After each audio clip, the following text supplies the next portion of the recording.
Guys, we're coming to you live. We're going to be broadcasting the blow-by-blow commentary for Usyk versus Rico live from Giza, Egypt.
Proudly presents Big Time Boxing USA on War a Week Radio.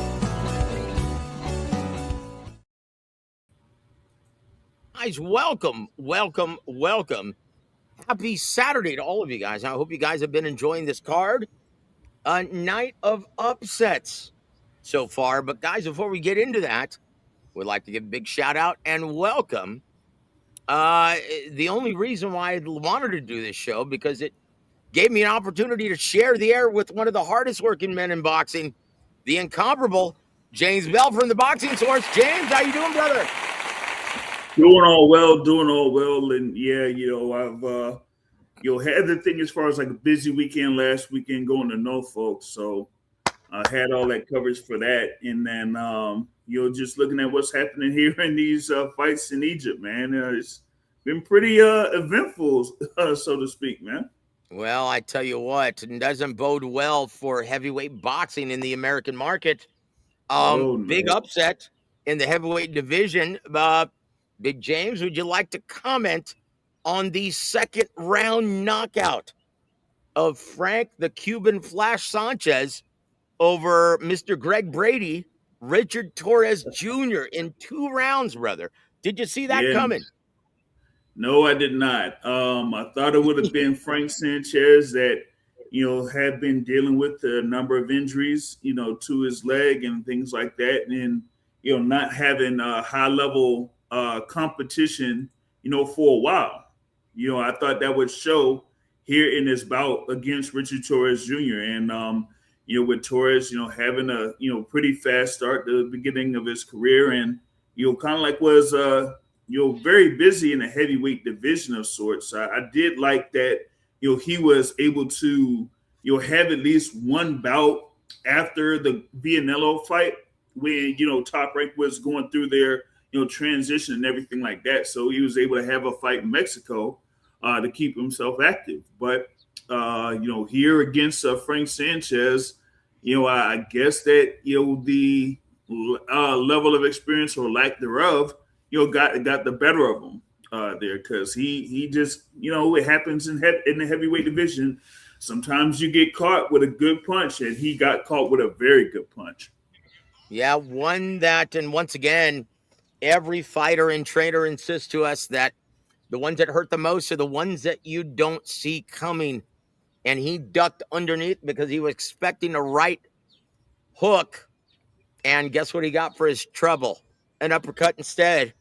And oh boy, it was lights out. He never saw that coming. And congratulations to Frank Sanchez. And dare I say, Eddie Reynoso and that Heinz 57 steak sauce that they subscribe to. Did I just say that out loud? Holy schnites. But look, we're waiting on right now. And my internet just went down for some reason. Isn't that wonderful? My Taco Bell internet, Chingao. So has that fight started between Hamza Shiraz and Alan Begic? Not quite. You got, of course, Thomas Schreiber doing the introductions there in the ring for both of these competitors. So, they're going to be getting the instructions here pretty soon in order and before they start off the first round. Well, I tell you what, congratulations to Thomas. He's done a stellar job so far. And and I have to say this on a personal level. I'm so proud of Thomas. He works so hard, and despite everything that he's accomplished in this business, he still works on getting better with each event. And yeah, I think it shows. He's been getting better, and he works like most people don't realize how hard he works, and he does. He's very meticulous in his preparation, and it shows. So congratulations to my brother Thomas. Congratulations to Jack El Gato Catterall for pitching a virtual shutout against Shakram Giasov. Did you see this one coming, James? Not a virtual shutout, but I feel like Catterall would have been the better of the two. Him being in higher level fights over the course of his career. Of course, he had that first bout there against Josh Taylor, where at least I thought at the time that Catterall should have had that decision and by a good margin, but it didn't necessarily happen that way. And then we had to wait a while in order to get the rematch there. But once he had the campaign and went up to 147, he's had a couple of good performances, and here against Shakram Giasov, we fought off of his back foot, but he looked like he was the one that had been at welterweight for some time, and not Giasov. Mm-hmm. It was crazy. That's right. And right now, guys, Hamza Shiraz against Alan Begic. Alan Begic looks befuddled. He is dealing with, and why on earth would you wait on Hamza Shiraz from mid to long range? You've got no chance at this range. For the gallant fighter from Munich, Germany, what should he do to win this fight, James? He has to be, aggressive, has to be on his front foot to approach. He has to be able to move his upper body in order to avoid, any of the jabs that come from Hamza Shiraz.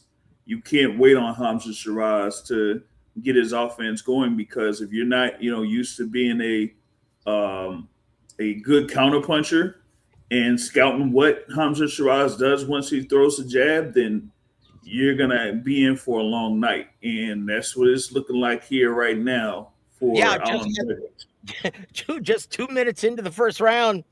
Yeah, Hamza is having his way. It looks like target practice or a light day of sparring right now for Hamza. Yeah. And can you believe that Ring Magazine has him only ranked number 10 in their super middleweight rankings at 168? Oh, man, that is crazy. Behind Diego Pacheco.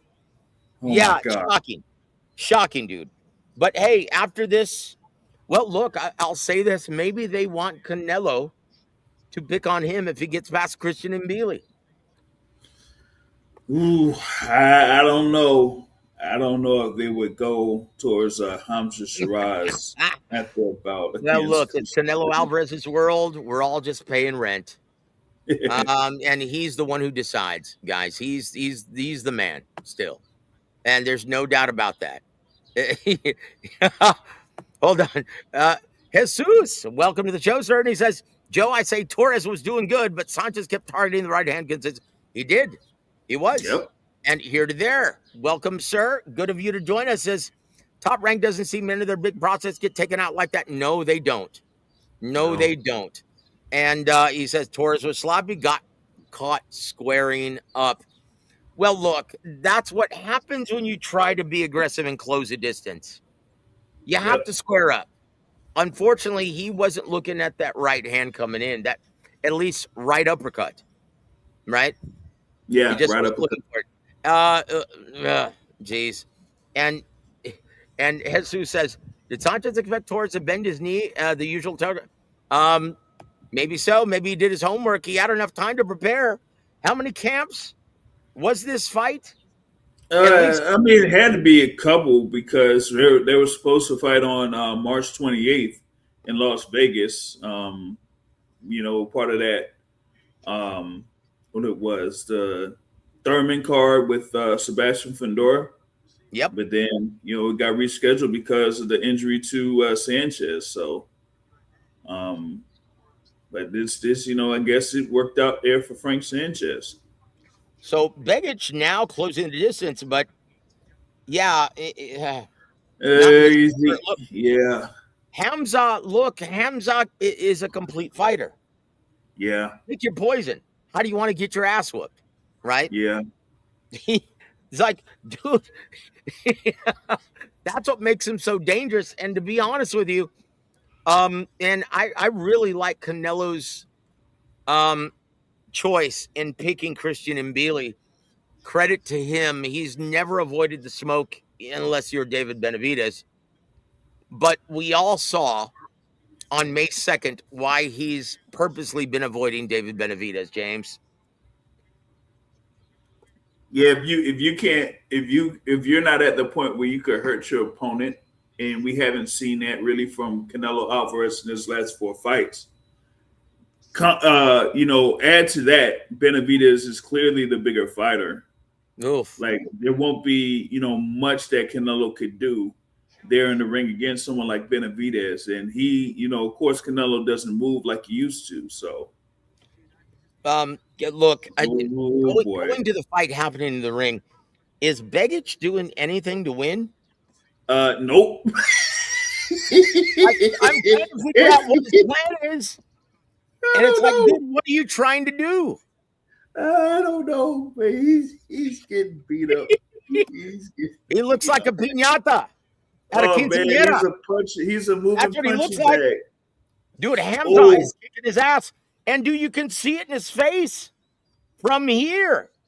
Yeah. He looks like he's already packing it in. Am I wrong, James? He better pack it in as soon as possible, or he's gonna get packed up. Look, Hamza's walking to him with his arms down. Oh my gosh, dude. Begic has no chance. Who gave this ham and egger a shot at this on this card? Like, I'm serious. Like this is ridiculous. Who put this together on this card? WBO super Oh, just go away, Begic. It's done. It's done. That's it. It's over, guys. Oh my gosh, like, dude.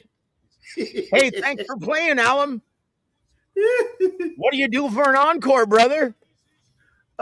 You don't have one. That's what. Oh my God. Oh, geez. Hamza Shiraz makes light work. And someone, well, it's Egypt. They don't drink over there. They don't party. Yeah. Hamza Shiraz is going to be celebrating tonight, making light work. Does he even look like he was in a fight? No. I tell you what, guys, Canelo Alvarez ringside, and he's saying, and he's sitting with his longtime nemesis, Gennady Golovkin. It's good to see them side by side. Yeah. Alan Begic, thanks for playing, brother. Jeez. Hey, here's a couple of uppercut sandwiches for you. Yeah.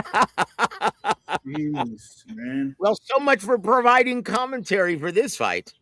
Yeah. Can you even call it a fight, James? No, you can't.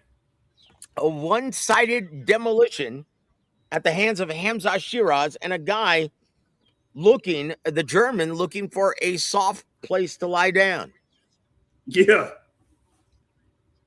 Oh, boy. Oh, Chingao. Well, that was a light workout for Hamza Shiraz and a paid advertisement for him and his brand. But don't look for Canelo Alvarez picking on this guy anytime soon. Nope. So how does Hamza there against the class of the 168-pound weight division, aka Lester Martinez, Jaime Munguia, Lester Martin, or I mean Christian Mbili. How does he fare against those guys? Oh, yeah, I'm sorry, I didn't mean to leave out Oslei's Iglesias. Rosales Iglesias, that would be a really interesting bout between Iglesias and Hamza Shiraz, because we know that and Billy and Iglesias are teammates in a sort. So you're not gonna see them two step in the ring unless as they say, both of them win all the belts. You know what I mean? So Well, yeah, that's true. so Look, I'm getting really tired of guys of this generation, specifically Shakur Stevenson, say, you know what, y'all can say what you want, but I'm not going to fight my brother, Keyshawn Davis. That's BS. Look, in years past, eras past, in healthier eras of boxing, champions gave their friends life-changing opportunities and life-changing paydays, because it's just business, and it's good business if the fans want it. What's going on in the minds of these snowflakes that we call prize fighters these days? Man, I don't understand it. I mean, I've said it, multiple times over. If Mayweather and Judah could fight each other, if Adrian Broner and Sean Porter could fight each other, and there have been other instances, hey, Sean Porter and Terrence Crawford and Errol Spence. These guys are not sworn enemies. They're friends. They went up in the amateurs and stuff like that, together around that time frame. So, and listen, if we end up being the best, fighters within our division, eventually we're going to face each other. And so we just made it happen and made sure that the money made sense, and we made it happen. Once again, if the fans, the real bosses of boxing, demand it, you have no choice. And also, why wouldn't you want to give your friend a big time payday and an opportunity at the brass ring? If anyone's going to take the title from you, why wouldn't you want it to be one of your friends? Mm-hmm. This is what boxing was always built on: opportunities to the most deserving. Whether or not you were stablemates, friends, sparring partners, who gives a shit? And look, pardon my French, guys. With that said, guys, please go subscribe to my religious spiritual channel, God's Perfect Love Ministry. We just surpassed 20,000 subscribers. Join me on my spiritual quest and a more intimate relationship with the Father, the Son, and the Holy Spirit. Thanks be to God. And there's my gratuitous plug for my other channel. Thank you very much. But James, look, what are your thoughts on Canelo picking on Christian Mbili at this time? Is this going to prove to be too much for him? I don't think so, because my thing is, I feel like this fight has been planned since the beginning of the year. Once and Billy was named the WBC champion, that was before the end of January, and so once Canelo felt like he would be ready to get back into it, he looked like he was going to aim for someone like Mbili, because the style of Mbili is one to where Mbili is active with his hands, but it's not like he's very sharp with his hands. So it gives Canelo the opportunity to land good counters. So it's almost like how Jaime Munguia was, when he fought Jaime Munguia. So I think that's why he went with that first, instead of like a fighter like a maybe, I don't know, Oslei's Iglesias, if he had to wait on that fight, that or Iglesias to be the IBF champ or somebody else. You know what I mean? So I think this was the one that he kind of picked. Hold on, Big James. I love Jesus, man. He says, I see him Mbili winning easily all day.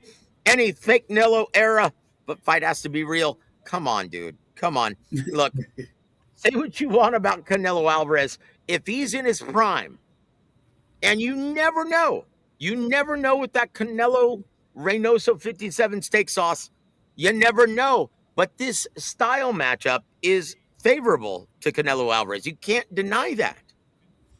But my biggest quandary for Canelo is he going to be able to handle the nonstop pressure from start to finish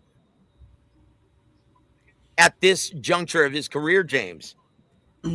I think he would be able to, but I think it's going to be more about how he puts his punches together in Billy, and it's going to be sharper than what Billy has been able to have over the course of his career. I mean, in the last bout that he had against Lester Martinez there at Allegiant Stadium, like he did deal with a good little bit there against Lester Martinez, and at least for me, I feel like Lester won that fight. But I thought he won that fight as well. yeah, so But then now he's going to again, be both guys fight exactly the same way, Lester and Christian. They yeah. both have unlimited gas tanks, and they fight one way from start to finish. And can Canelo handle that kind of pressure at this juncture of his career? I don't know, guys. And that's what makes this an intriguing fight. And credit to Canelo for making this Mexico versus the world September 12th. Mm-hmm. I love it. And man, credit to him for not going out like a snowflake at, dare I say, snowflake liberal at this juncture of his career. Yes, I said it. And speaking of snowflake liberals, someone who doesn't like snowflake liberals, we're going to say hello to my dear friend, Big Luke, who's listening to the broadcast from Pennsylvania. God bless you, my friend. And he says, 20,000 subscribers. Yes, to God's Perfect Love Ministry. Thanks be to God. Blessed be God forever. Praise to you, Lord Jesus Christ. Yes, I said it. And I'll say it again. Many times in this broadcast. Hold on. Jesus says, yeah, I said Crawford beats Fake Nello easy. Same with Mbili. Well, we'll see. And yeah, I think all of us said it on this channel, didn't we, James? Yeah. Yep, we did. You said it for like over a month there, whether on, this channel, different channels, speaking with Coach Ronnie, we picked, Crawford to get the win there. So. Yeah, guys, and look, we get prepared now. And congratulations to Hamza Shiraz once again for making light work of the runner-up, Alam Begic. Happy to be here, Alam Begic. Yes, sir. And congratulations to my brother, Andy Lee. Yeah. And when I first met Andy, he was the big stud in the Kronk gym from the middleweight division. Boy, he's come a long way. He has turned into a world-class trainer. And would you expect anything less training and learning under the trainer of champions, the late great Emmanuel Stewart, James? Mm-hmm. Right, exactly. Tell you what, congratulations to both.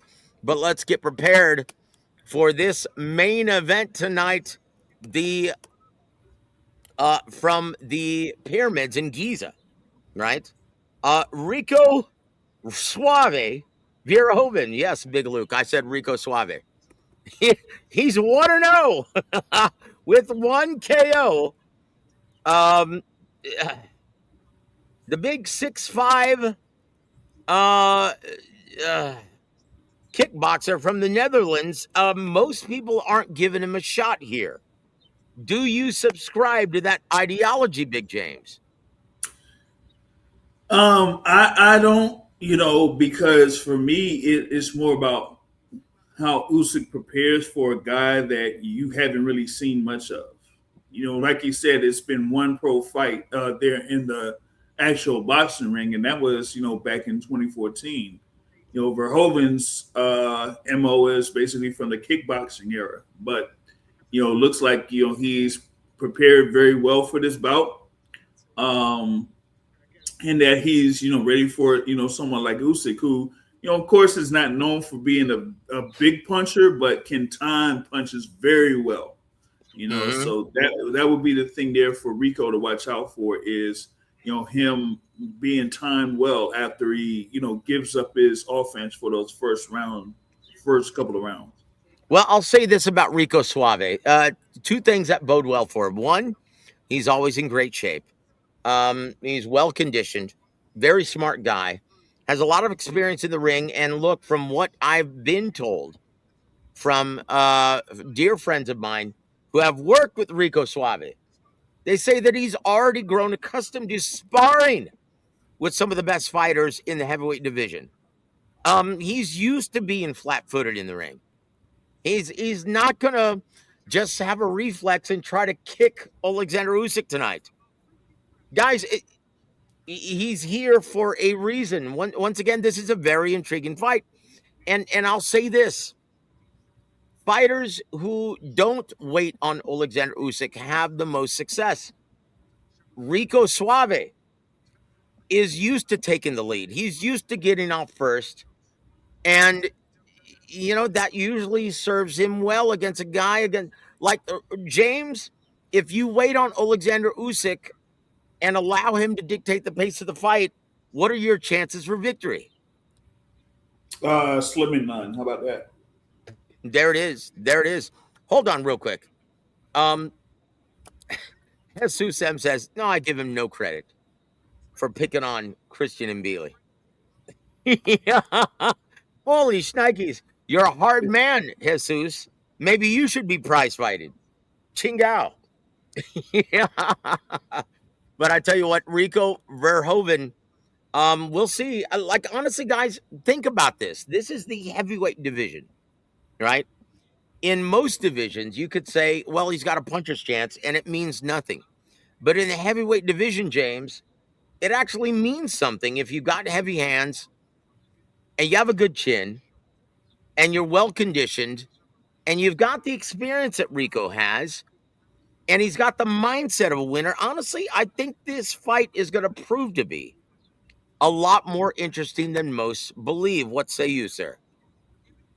Yeah, I think it's going to be a pretty intriguing fight. I mean, outside of what we had with Joshua and Francis Ngannou, I think this one is going to be something where we see styles kind of like mesh a little bit to where it's a very tactical fight, especially early in the fight. So if it's anything different than that, then I would be surprised a little bit. Okay, yeah, and Jesus, once again, being the antagonist tonight, says kickboxing don't move like Usyk, usually not encouraged in moving that. Well, look, yes, you square up in kickboxing. That's a given. But once again, if I didn't know that this guy had sparred with Joseph Parker, hadn't sparred with Tyson Fury, hadn't sparred with Huey Fury, then I would say, you know what, maybe you're onto something. But this guy's used to that. And he's prepared meticulously for this. He's known about this for 6 months. So once again, let's see how this plays out, guys. We are going to see it in real time. Let's take a look now at the incumbent champion, Alexander Usyk. Why is everyone favoring, like they're saying that this would be a bigger upset than Buster Douglas and Mike Tyson? James, do you agree with that? Oh, you know Yeah. what? Even with the styles that could mesh with this particular fight, if Rico does win, I would say that it is a bigger upset because of how Usyk is viewed in the current juncture of boxing. Like he's viewed as number one pound for pound, has those wins over Fury, wins over Joshua, wins over Daniel Dubois. Clearly the class of the heavyweight division right now. And so you got someone like Rico Verhoeven that's coming in fresh, what was it?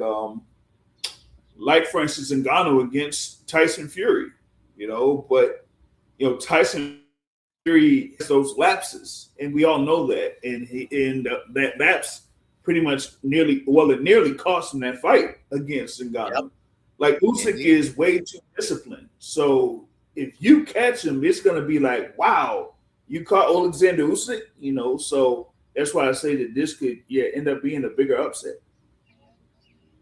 Yeah, I would agree. This will be The biggest upset. This will be the upset of the millennium if he happens to pull that off. And but look, I'm saying it's going to be a more interesting fight for as long or as short as it lasts because of not only his experience working with some of the best fighters in boxing in the heavyweight division, but also his mindset. People don't understand, James, the mindset of a winner. This guy's done nothing but win, and he truly believes that he deserves this assignment. And a fighter who has that mindset, how difficult is that assignment in the ring?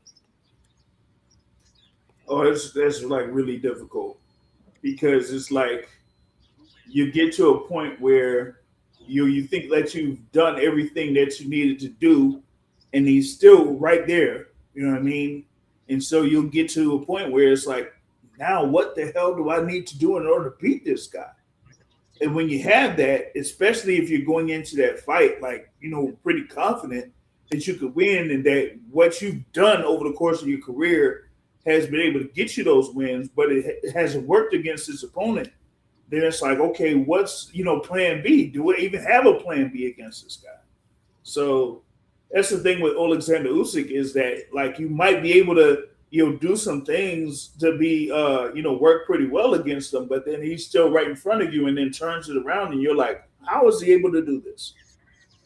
There it is. It's the intestinal fortitude and the mindset of a winner. We'll see, but he's going up against the undefeated enigma of the heavyweight division in Alexander Usyk. At age 39, he still seems to be improving with each performance. In his last showing, taking out Daniel Dubois, who just battered Fabio Wardley to grab the WBO title once again. Southpaw, 6'3", heavyweight, undefeated, 24-0 with 15 knockouts from Kyiv, Ukraine. I was just corrected by our brother Thomas Triber that Kiev is an American pronunciation, and Ukrainians prefer that it's pronounced Kyiv. How do you like that, Big James? I mean, yeah, that happens. And Yeah. in their native land, that's we'll have it somewhere that's like that, like how what is it, Brazil or España, Yeah. like that. So Look, I'll say this also. I was very proud of Thomas that he correctly pronounced Jack El Gato Catterall in his sensational victory shutout against Shakram Giasov. So he is now the WBO regular champion at 147, whatever the hell that means. But look, can you say before we start talking about the heavyweights once again, can you say that the welterweight division has officially heated up to epic proportions and the possibilities are endless now at 147? What yeah, matchup the would you like possibilities to can see at be. 47 at this time? I mean, what do we have now? We got Rolly Romero currently as a super champion. You got Wait, I'm sorry. Say that again because I thought I heard Rolly Romero. yes, Rolando Rolly Romero is Oh, a jeez. claim a multi-division world champion. Um, and with this win over Ryan Garcia, he was able to be the WBA champion. Then the WBA this week made the announcement that Rolly Romero is a WBA super champion, which is Oh boy. very Wait a minute. interesting. Before you go any further, let me ask you this: Does because I know Eddie Hearn is going to try and lobby to get his man that fight with Gilberto Mendoza Jr., but does Rolly Romero ditch his title for a bigger fight? Or does he defend it against Jack El Gato Catterall at this point? Well, to me, I would say he dishes. Well, he could either ditch the belt for a bigger fight, or like I don't understand how he was not able to secure a unification belt. You mean to tell me that well, I still don't like how Devin Haney and them handled that situation, because we could have had a fight between Haney and Rolly Romero next weekend. Yep. But because of that, now it's like, okay, what is going to be the situation here with Rolly? Because it's not like he's going to be fighting Ryan Garcia, or at least I don't see it. And who knows what's up with the other situation. So I don't know what the direction is going to be for Rolly Romero, but we're like over a year since his last fight, because that Ryan Garcia fight was his last fight. Mm, mm.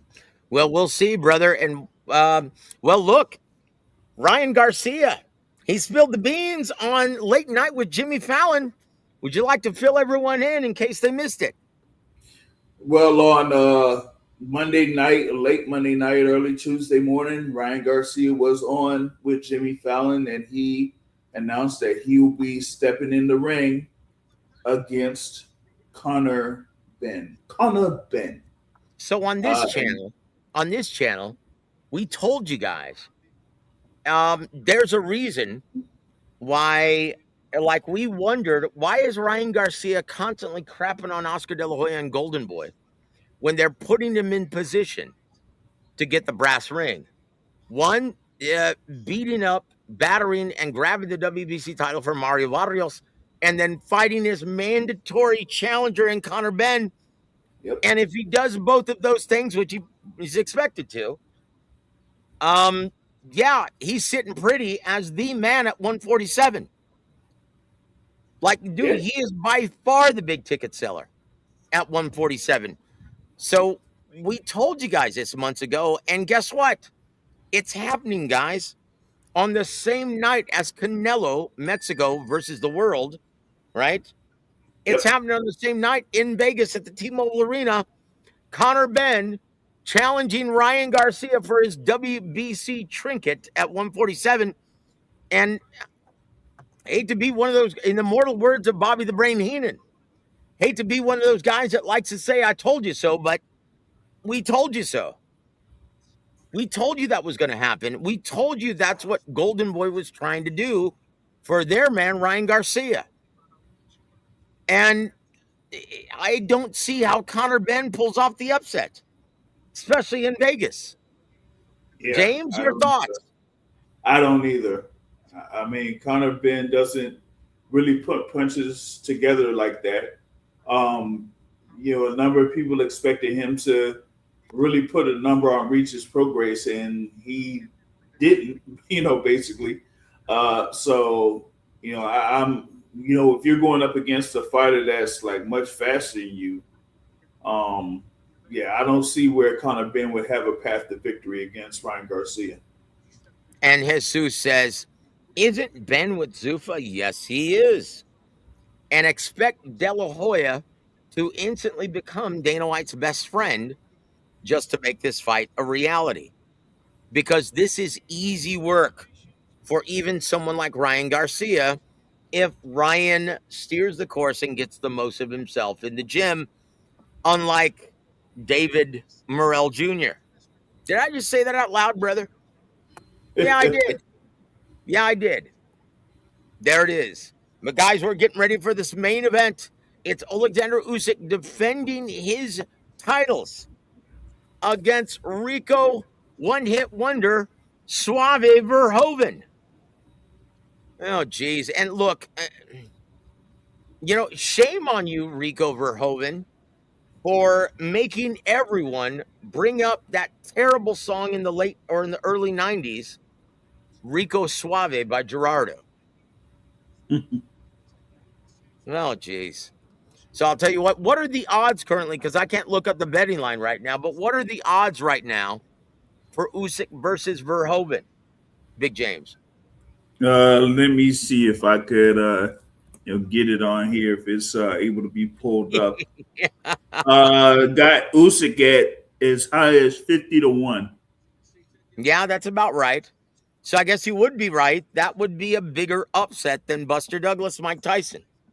Yeah, man. And so we have to thank Jason Statham, who actually was the agent in making this fight a reality, fusing both worlds of kickboxing and boxing. But look, everyone pointing to former kickboxer Vitaly Klitschko and saying, "Hey, he's got a chance like that." Look, Vitaly Klitschko was a boxer first, and then he turned kickboxer. That's not the case with Rico Verhoeven, is it? Nope, sure isn't. No. So look, I will say this though: he can punch, and this is the heavyweight division. And what do they call the heavyweight division? The theater of the unexpected. Anything can and often does happen in the theater of the unexpected. That is the heavyweight division, guys. So we're getting ready for the heavyweight fight, the main event of the evening. Look, I'm going to keep this short because I don't like to cast aspersions on this channel any longer. That Big Luke says, yeah, Rico Suave could have been a nice alias for him. Ah, geez.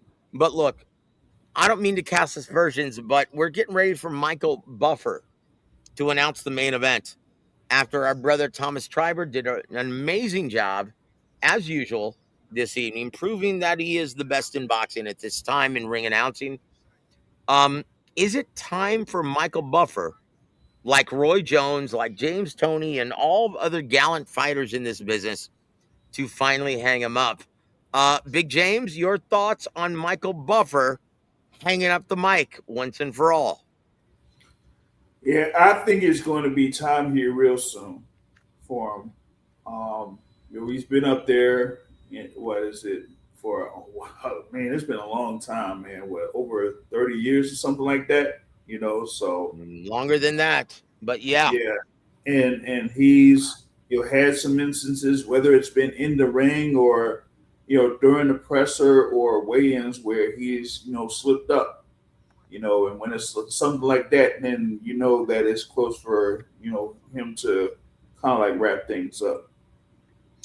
Yeah, look, Michael Buffer has been a staple and an icon of boxing around the world, and we wish nothing but the best. But, brother, it's time. You don't need the money anymore. But look, when you're at this level, James, it's more than just the money. It's the event, it's the fanfare, it's being a part of this circus that is truly, boy, it's amazing to witness, isn't it? Hmm. Talk about that, what it's like to be a part of these events, and you're a member of the media, a respected member of the media. What's it like to be a part of these big events for the fans that have never attended to something like this?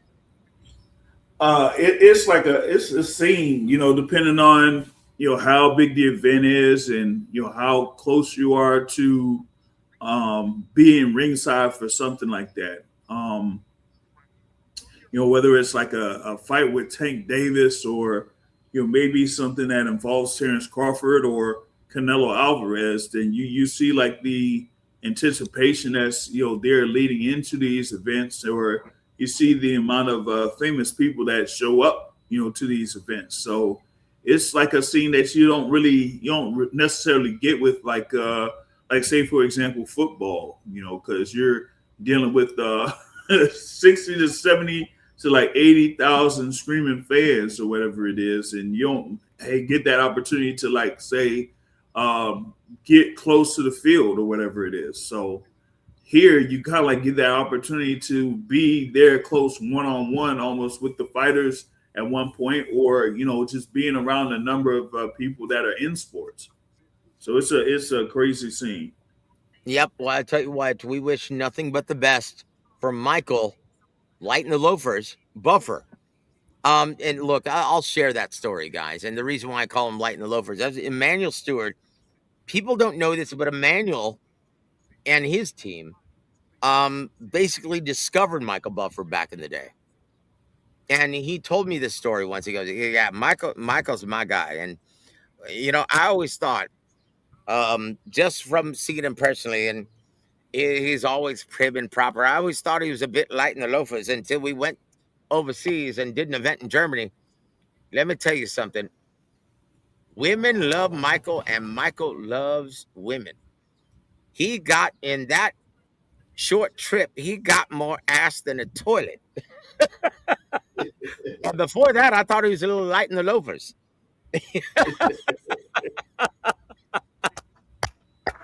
Oh, God bless you, Emmanuel. We love you, brother. So I tell you what, Michael, you've been great. You've been an icon. You've been wonderful for the business of boxing.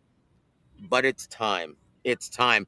Speaking of it's time, it's just about time to introduce the fighters from for this main event of the evening. Rico Verhoeven challenging Alexander Usyk for the heavyweight championship of the world. And I don't say undisputed because Daniel Dubois currently has a portion of the crown. But can we just say undisputed, James, for all intents and purposes? Yeah, we all Well, know let's, that he let's is. say that. Guys, introducing once again Rico Verhoeven. He's got a fine record of 1 victory, 0 losses, 1 big win coming by way of knockout. He's currently the king of king boxing. He stands 6'5", fights out of the orthodox stance, fights behind a 78.5-inch reach from Halstren, Netherlands. There's Rico Verhoeven, tonight's title challenger, and he's got a big assignment in front of him. The enigma of the heavyweight division. Oh, Alexander Usyk. Guys, Alexander Usyk steps in the ring at age 39. Fights out of the southpaw position. Stands 6'3" tall in the center of the ring. Fights behind a surprising, lengthy 78-inch reach. Currently from Crimea, Ukraine, now fighting out of Oxnard, California. He has a perfect record, 24 wins, 0 losses, 15 wins coming by way of knockout. He is the current kingpin of the heavyweight division, beating everyone of this era, Alexander Usyk. James, what does Rico Verhoeven have to do to win tonight, besides bring a machine gun to the ring? He might, well, according to some, he might have to bring two. And a baseball bat. Yeah, and that too, and a baseball bat. Man, 'cause- yeah, I don't know what Verhoeven's path to victory is going to be, unless if it's something to where he gets to a point where he takes a number of the shots from Alexander Usyk and is like, hey, you know what? Usyk really doesn't have much behind this punch. Let me see if I could walk through one or two in order to land a couple of shots of my own. That to me is like the only path that he would have. Well, look. If you are his trainer, you've been in and around this business, you pick the brains of the very smartest and capable trainers in boxing. And I know this to be true. So if you were training Rico Verhoeven, if you were Peter Fury, what would be your keys to victory for Rico Suave? Oh man, I would watch to see what Tyson was able to do in the first fight. If you have like anything where you know that you got good reach advantage against Usyk, and just keep the jab in front of him and just jab or throw punches no matter where Usyk moves, then maybe you would have something there to kind of like get a good start against Alexander Usyk. And then, build off of that. But, given that it is someone who isn't, necessarily used to, punching that much, I'm not sure if Verhoeven will be able to do that, especially like early. Well, look, those are two different animals. Look at what he does. Rico Verhoeven, if you look at his kickboxing career, like you can't even look at that one fight in the ring, right? But if you look at him, He's not a counterpuncher by trade. He takes the lead, and he's comfortable doing that effectively. He likes to put pressure. He likes to work behind the jab. But goodness gracious, man, he's got an almost insurmountable hill to climb. I'll say this: his best chance for victory is to catch Alexander Usyk cold. Start letting his hands go before Alexander Usyk gets his eyes adjusted to the timing, speed, and movement of his opponent. And he's got to be assertive. He's got to get off first. He cannot let the magician of the heavyweight division dictate the pace of the fight. If he does that, it's done. It's all but finished. So he has to get out first. He's got to apply pressure. He's got to cut off the ring effectively. And he's got to assert himself early. In my opinion, those are his best chances for victory. Look for the straight right hand. Step to your left, young man, and fire that straight right down the middle. If he does that, he might make this fight interesting for a short, because let's just face it, he's got the mindset of a winner. He's in great physical shape. He's the bigger man, and he's got heavy hands. He's a knockout puncher. If he can do those things, he's got a chance. But, well, let's look at Alexander Usyk. What does he have to do to win this fight? Because Alexander Usyk is indeed, he's the chameleon in the ring, Big James. Yeah. If you give him a few rounds, he's going to figure you out, and he's going to make you look silly. Look at his last fight with Daniel Dubois. Daniel Dubois was riding high on a great streak, and he was brimming with confidence. And Alexander Usyk knocked his ass out. Clean out, basically. Oh, Well, kind of. woo. Guys, Alexander Usyk, and in my opinion, as great as Alexander Usyk is, I think he's taken advantage of this era of, well, quasi-celebrity heavyweights. If we just saw, guys, Richard Torres Jr., a top-flight heavyweight, get taken out like nothing. Well, once again, compare him to the badasses in the 90s. I don't know if he does as well, I think, but he's a throwback nonetheless. All credit for steering the course. He's a badass throwback like Terrence Crawford and Naoya Inoue. You can't take anything from him. But I will say this: Rico Suave has a puncher's chance. And in the heavyweight division, that actually means something. Hold on. Jesus M poses a very interesting question. James, I'll say this for you. Who will perform better on the big stage, Rico Suave or Francis Ngannou?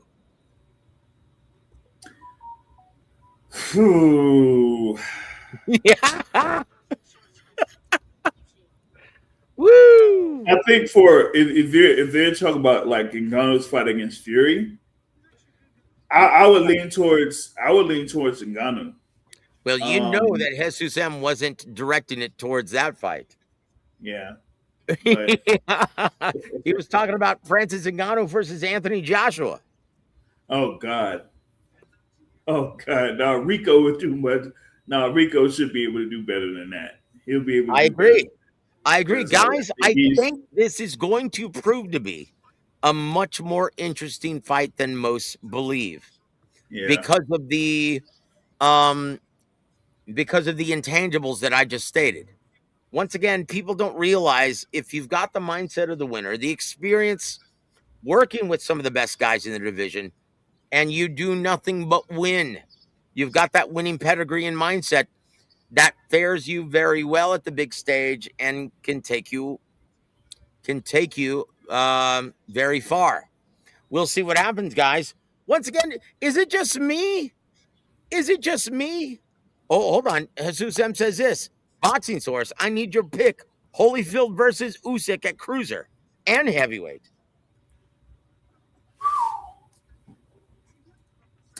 Holyfield at heavyweight.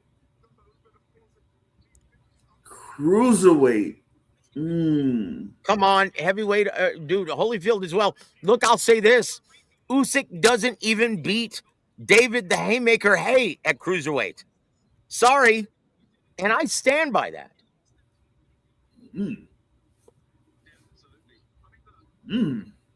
David Hay on that juice with that reflexes, the speed, the power.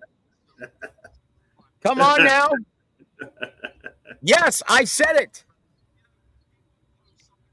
David Hay beats Alexander Usyk at cruiserweight. So why are we even mentioning Evander Holyfield? The work rate, the athleticism, Evander Holyfield beats up and stops Alexander Usyk at cruiserweight. Yes, sir. I said it. Wow. Okay, all you have to look at Okay. is Okay. before the knockout, James. Before the knockout, look at Tony Bellew's fight. He was having success against Alexander Usyk until, well, the final 2 rounds. If he had trouble with Tony Bellew, come on now. Let's look at Godsiev, right? How was the Godsiev fight for Usyk? Did he get hit? Did he get touched up? Yeah, he did. But again, it's Styles. Okay. How about this then? Once again, what are we talking about? Holyfield kicks his ass. Yes. How about this? If you're gonna say that, then what do you think about Moore versus Usyk? In both southpaws. Look, is it with Teddy Atlas or Emmanuel Stewart?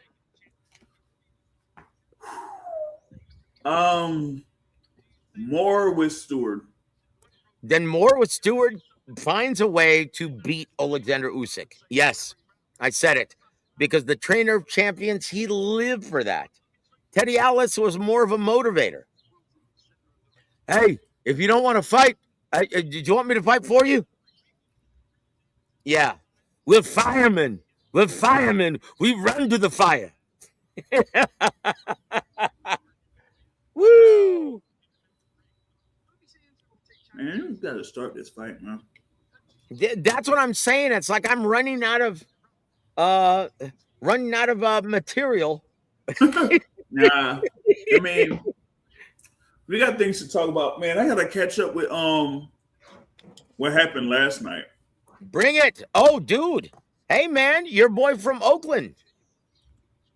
Yeah. He's from Oakland, right? Yeah.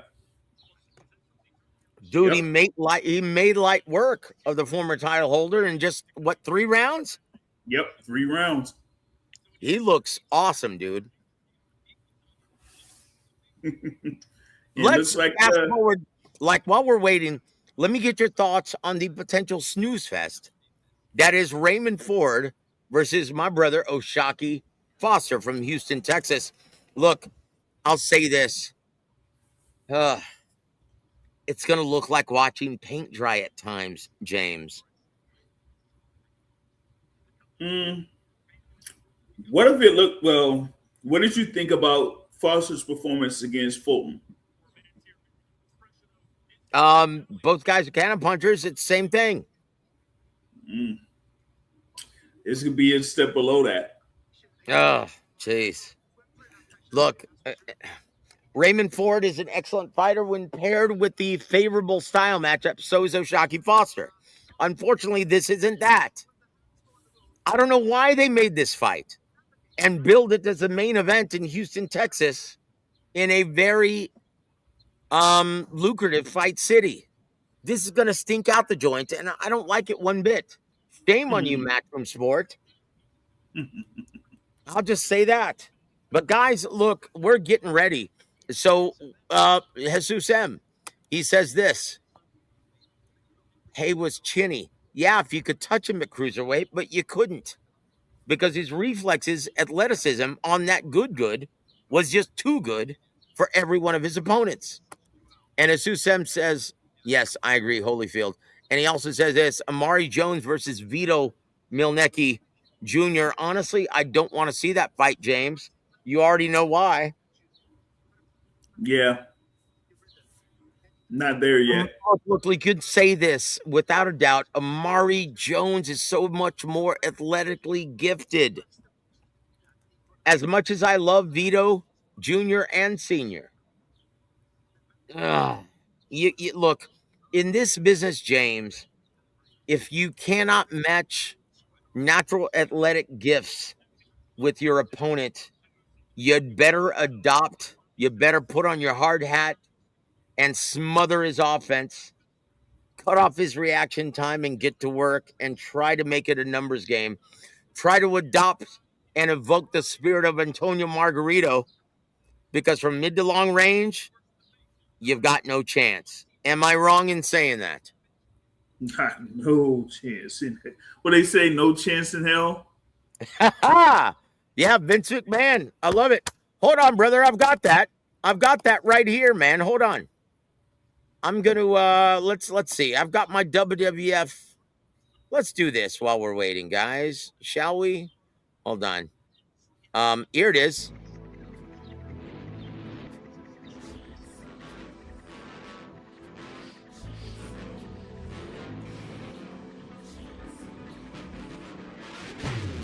No chance, that's what you got.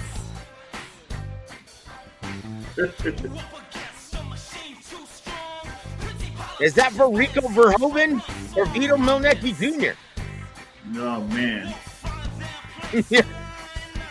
Well, they say what Vito's next fight is scheduled for July, so let's see what he's gonna do or what they got set up for him. I mean, but against Amari Jones, ooh, I don't know, man. I don't know. Oof. You know, Well, here's a gentleman who taught. I'm gonna play another WWE song real quick. Here's a gentleman who taught Thomas Triber everything he knows. Mr.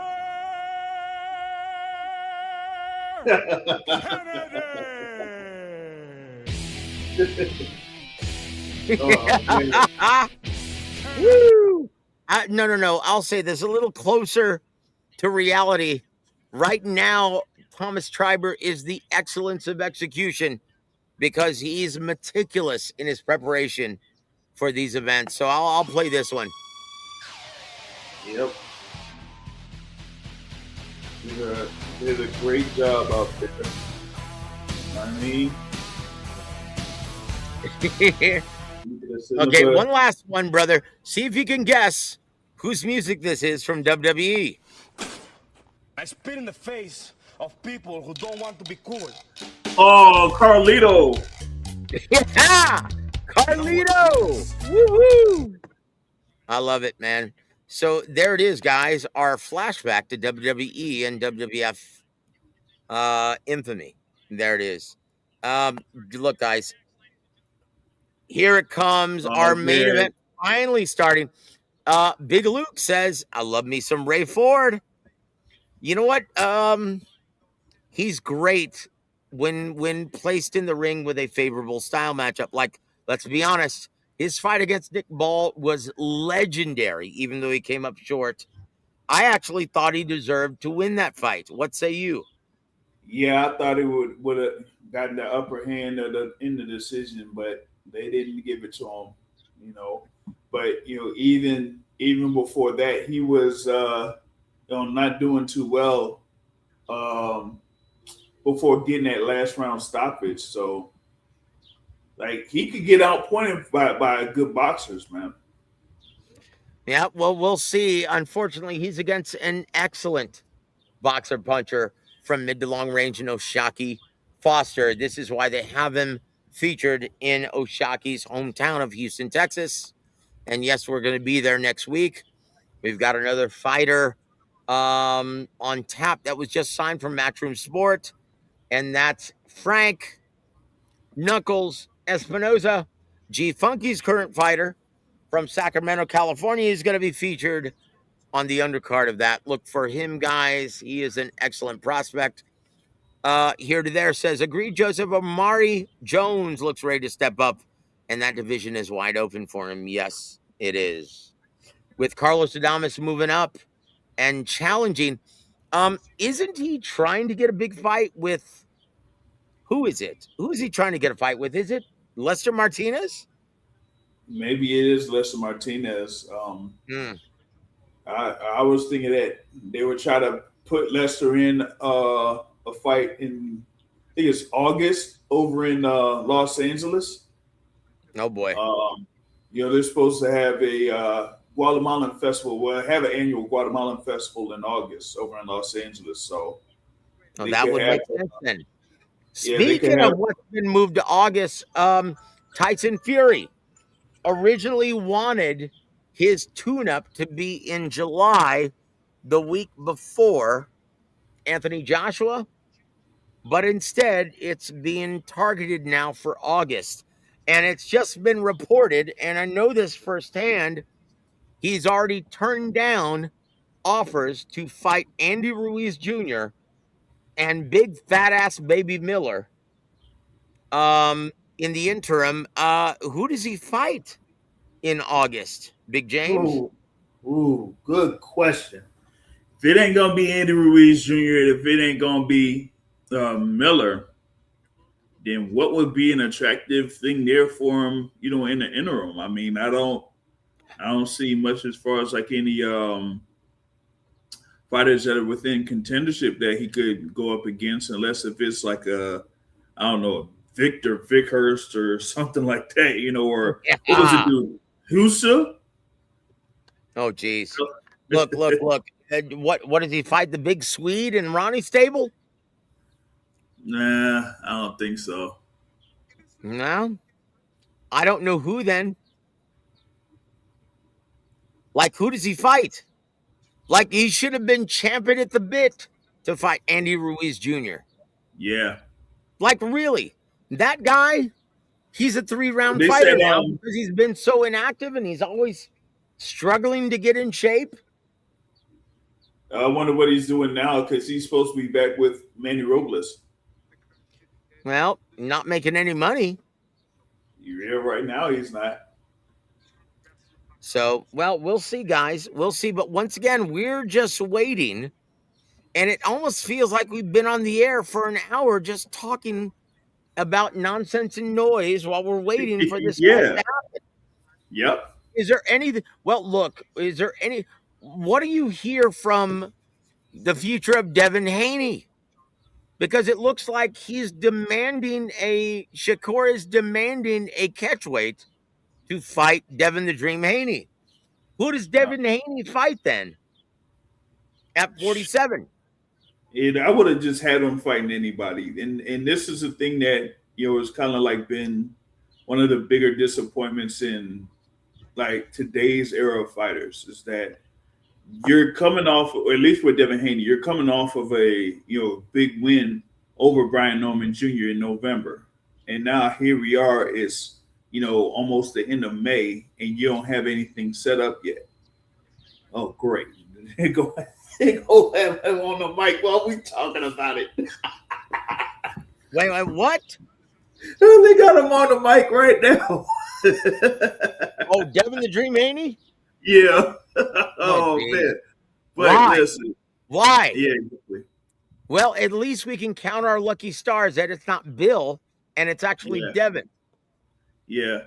But you have that momentum of being now a world champion at welterweight. Like at least try to see if you could set up a fight, defending that WBO title. It doesn't have to be one of these high level or big money fights that you're looking for. At least do something to stay busy. You know what I mean? So yep. Well, look, is it my imagination, or does Devin Haney get his wardrobe ideas from Ernie and Bert from Sesame Street? Yeah, it does look like that, don't it? Yeah. Oh, geez. Well, look, man. Best of luck to him. Fight somebody, though. You had a chance to fight Rolly Romero in a unification bout. Yeah, you priced yourself out. Yep. So I have no sympathy for him. It's like these guys don't understand the realistic market value. Nope, they don't. Geez. And that's the problem with boxing in the American market. Are we having these problems anywhere else in the world, James? Nope. Look, congratulate me, brother, because I just got the assignment to do the scripting and narrating for Jesse Bam Rodriguez's documentary coming up, and we're going to be working on it in about 2 weeks. Oh man, that's awesome. That is awesome to be Thank able you, to brother. secure that. Dude. And so my question is, does Bam Rodriguez, one, does Naoya Inoue, does he actually beat Junto Nakatani in the rematch?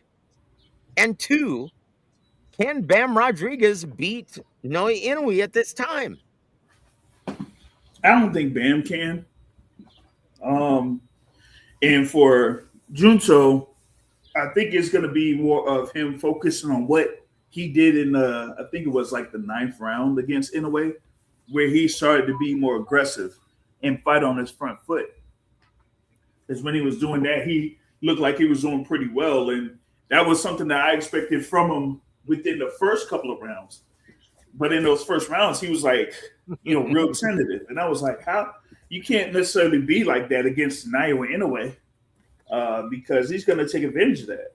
So, Yep. Look, I'll say this. Hopefully, Junto Nakatani has learned from, his performance in the first fight. Look, he did okay the second half of the fight, but it yeah. was a little too late. Mhm. A la Lamont Peterson versus Danny Garcia. Too little, too late, Buster. But look. Like this is about to start up. Oh yes, sir. Here's the tape. They're going through it. Look, Rico Verhoeven. They're making a big deal out of Alexander Usyk's age, and Rico Suave is 37. 37, yep. You're an old geezer, also, dude. Come on. But look, thank you. Thank you, brother. We appreciate you being here, man. It's been a long time. It's good to see you, my friend. And thank you. And here to there, thank you once again. Appreciate you being here as well. Uh-oh. I'm going to We're going switch to up talk. my feed here. Hold on a second. Yes, sir. We're going to talk about this in a little bit. Hold on. Running out of juice, are you? Can you hear me, Big James? Hold on. Let's do this. James, what's going on, my friend? Because I tried there's to a do it bad, from my phone. okay, I don't there's know a why it's bad not echo working. from Hold your on a phone. second. So I got to try something here real quick. There's an echo from your phone. Oh, I know. But Try guys, we're from the other getting ready. one. They're okay. Let's try the next one. Hold on. Here we go. All right, now James, you should hear can me. you hear me? Yes, I can. Beautiful. Perfect. No echo. Here we go. They're getting ready for the big introduction. Getting ready to make their way to the ring. Rico Suave Verhoeven from the Netherlands. Yes.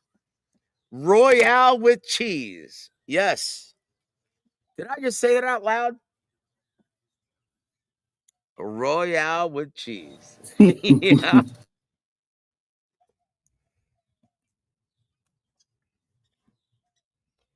I'll say this. Turkey Al Sheikh, Sella, Ring Magazine, they have the best production we've ever seen in boxing, guys. Keep it up. This is absolutely incredible, guys. And once again, just the backdrop of this happening at the pyramids of Giza. This is biblical, guys. This is going back to the book of Genesis, Exodus, and Numbers. This is absolutely incredible. And I feel so happy that boxing is on center stage, our beloved boxing. It deserves this because boxing, James, when boxing is at its best, is there any other sport that can compete with it? Yeah, this should be great. Dude, I don't think there's any other sport that can compete with boxing when it's at its best. Yeah, Think about this. exactly. Think about this.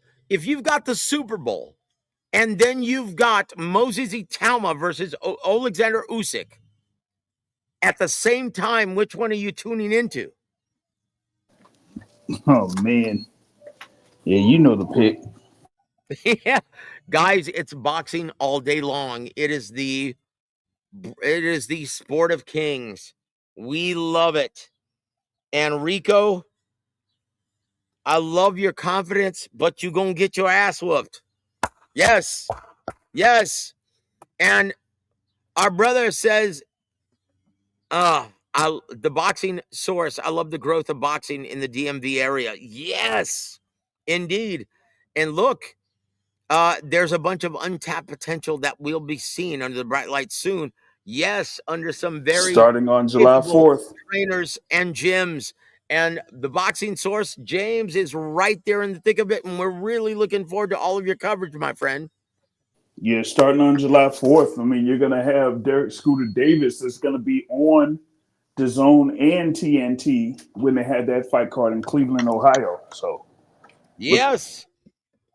I'll say this for Rico. He looks like he's already in a dead sweat as he's oh, that's coming out good. to the ring. That's good. And that's important. That's a That very, very and positive sign. yeah, and that was the thing I was He is worried running about. to the ring, James. Oh, good. He's running to the ring. He looks to be already warm. He's in a dead sweat. And if Alexander Usyk is not already warmed up, wow, look for Rico to go right at him. I love that. I love looking at this. This means that Rico is ready to fight. This is a great thing, James. Yeah, it's awesome because that was my concern about having the gap between Hamza Shiraz beating up Alan Begic and then waiting for the start of this fight.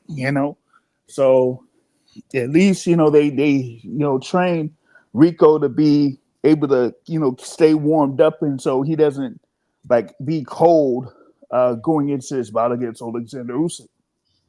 I'll say this also. Everyone's been making and mocking the comedy world for doing the sports washing thing and having that comedy jam in Saudi Arabia, right? But honestly, I don't see it that way with boxing. I love boxing being on the big stage in Egypt, Saudi Arabia, Dubai, or wherever. As long as they put together the best fights, who cares? Yeah. Because that's what we need. That's what we want. And credit to all combatants for being as fearless as they are and taking on these big assignments. Bring it on, guys. And once again, that's the majesty of boxing. I will put it against any other sport. And I'm sorry, when it's a live boxing event, I will pick live boxing over anything else. Mhm. God bless boxing. May it flourish. Here comes Alexander Usyk, the man currently in the heavyweight division. Once again, he's 24-0 with 15 knockouts. The enigma of the heavyweight division, coming out like a Spartan, like the Persian killer. Oh boy, he is one of the 300 tonight. How do you like that, James? You see the backdrop there with the fireworks too. So Mhm. like they really organized this and timed that well. So props to Oh, him on we that are part. Sparta. Yes, I love it. Gosh, what an amazing production this is, guys. This is amazing. Hold on. Joe, who you got? Dubois versus Sanchez. Oh, I've got Daniel Dubois by a cannonball shot from his noggin. Yeah. Yes, I said Yep. it. Yeah. Listen, Woo! man. I don't. He doesn't look like that he understands what is going on in the ring. Look, guys, and Thomas has told me, he's like, Joe, maybe you should rethink some of the things that you say because I think that's getting in the way of you getting the big assignments. Look, I can't deal and I can't operate any other way. Yeah. I can't. I can't, brother. I can't keep it close to the vest. I say what I mean, and I mean what I say quite literally. With that said, Brother Juice, yeah, this production is awesome. And you know what? Boxing and the fans, the real bosses deserve it. We deserve all of this. Yeah, like, Agreed, Joseph. Besides Turkey assisting the Weasel Dana White, have to appreciate what he has brought to the sport. yep. Yes, as a real fan and the real bosses of boxing, we are in awe of this product. Bring it on, guys, and we're getting ready to begin. Here comes Michael Buffer for the official introductions, guys.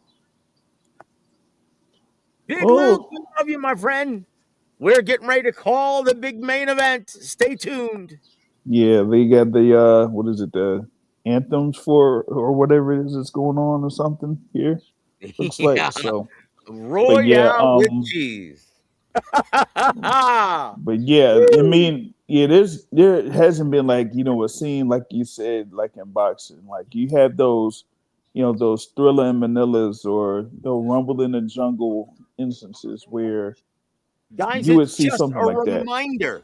It's just a reminder that this is a global sport, and it Yeah. always has been. So, with So, that said, while Micah Buffer is doing the official introductions, I'm going to step away and take a beta test. James, you take over, brother. all right, yeah. So I mean, like I was saying here, you have a scene like this.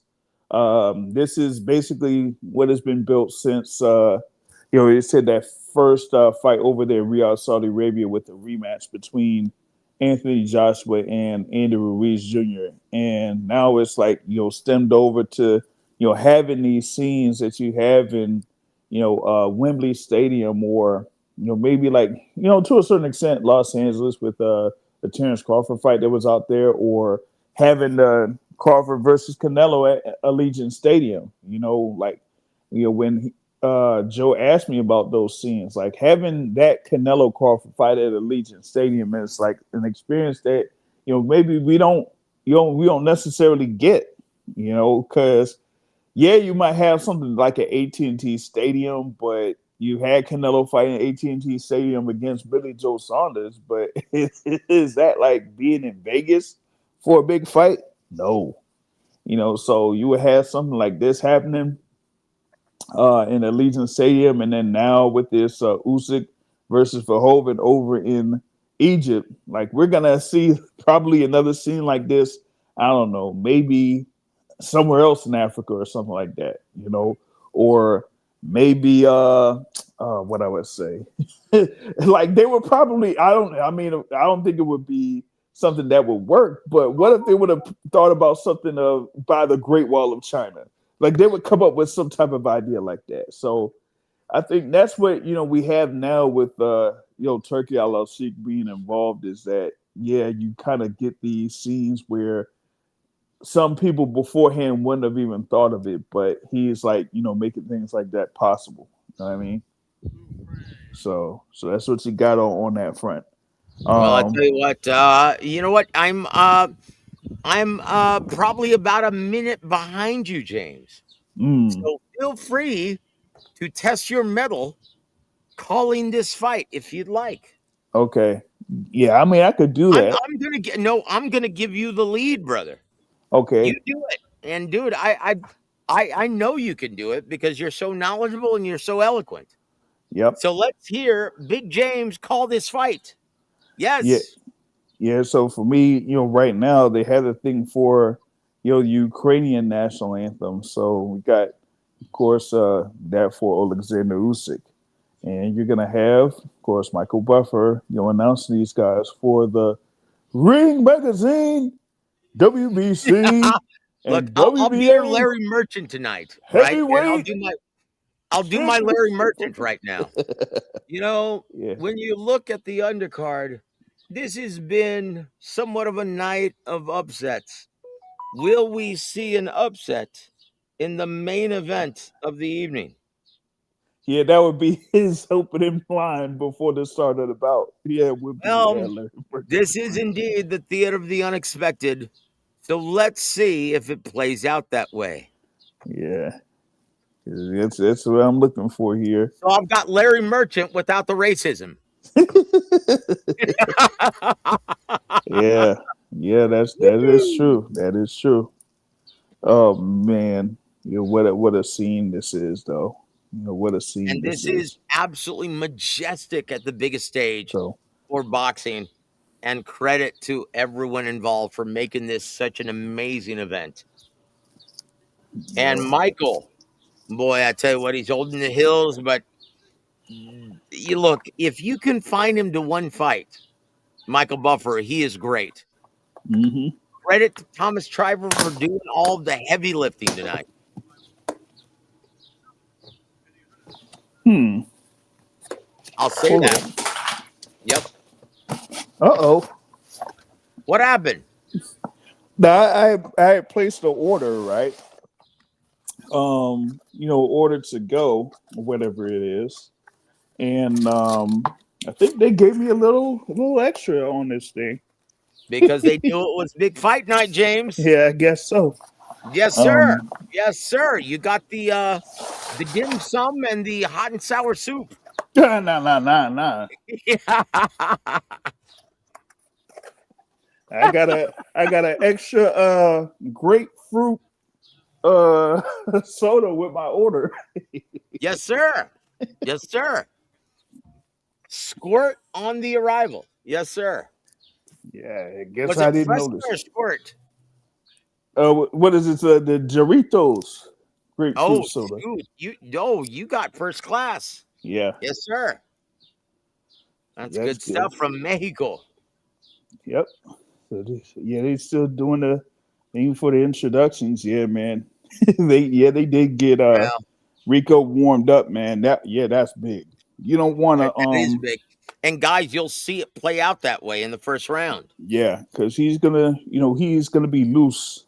He should be loose there in those first rounds or something like that. He's not gonna be tentative at all as far as like his movement. So that's gonna be real good for him here. But yeah, they're currently introducing him, and then they got, of course, Alexander Usyk is going to be next there. Well, once again, he's got to be assertive, James. Mm-hmm. Make no mistake about it. He's got to be assertive. He cannot allow Alexander Usyk to dictate the pace of the fight. He's got to get off first, and he's got to be decisive with it. Mm-hmm. That's a definite. That is a definite. Want to He. know with one big win coming by way of knockout, James. Mm-hmm. So 1-0, and you're able to fight for the Ring magazine uh titles. Don't Well, push the horses. don't push the horses. Don't push the horses. Don't push the pyramids. Woo!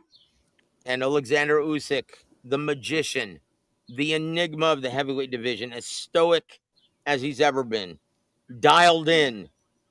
And you know what? This guy doesn't look past anyone, giving Rico Verhoeven all the respect that he deserves.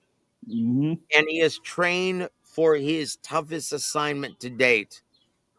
There's no doubt in my mind that he is dialed in and prepared. Yep. We'll see Got the, what happens, guys, in just a matter of moments. just a matter of moments. They getting the instructions there for the referee, and they're going to go to their respective corners, and we're going to have round one starting here real soon. Yes, Oh Big man. James, call the fight, baby. Oh man. Woo! So he got Usyk there jumping around a little bit. And Rico, giving hugs around to his corner, and now he's getting himself loosened up, and then backing up to the corner here. So we're gonna have the bell for round one start up here in a few seconds. All right, here it is. Yeah, you got Usyk here bouncing around. All right, round one starts. And you tap up in the middle of the ring.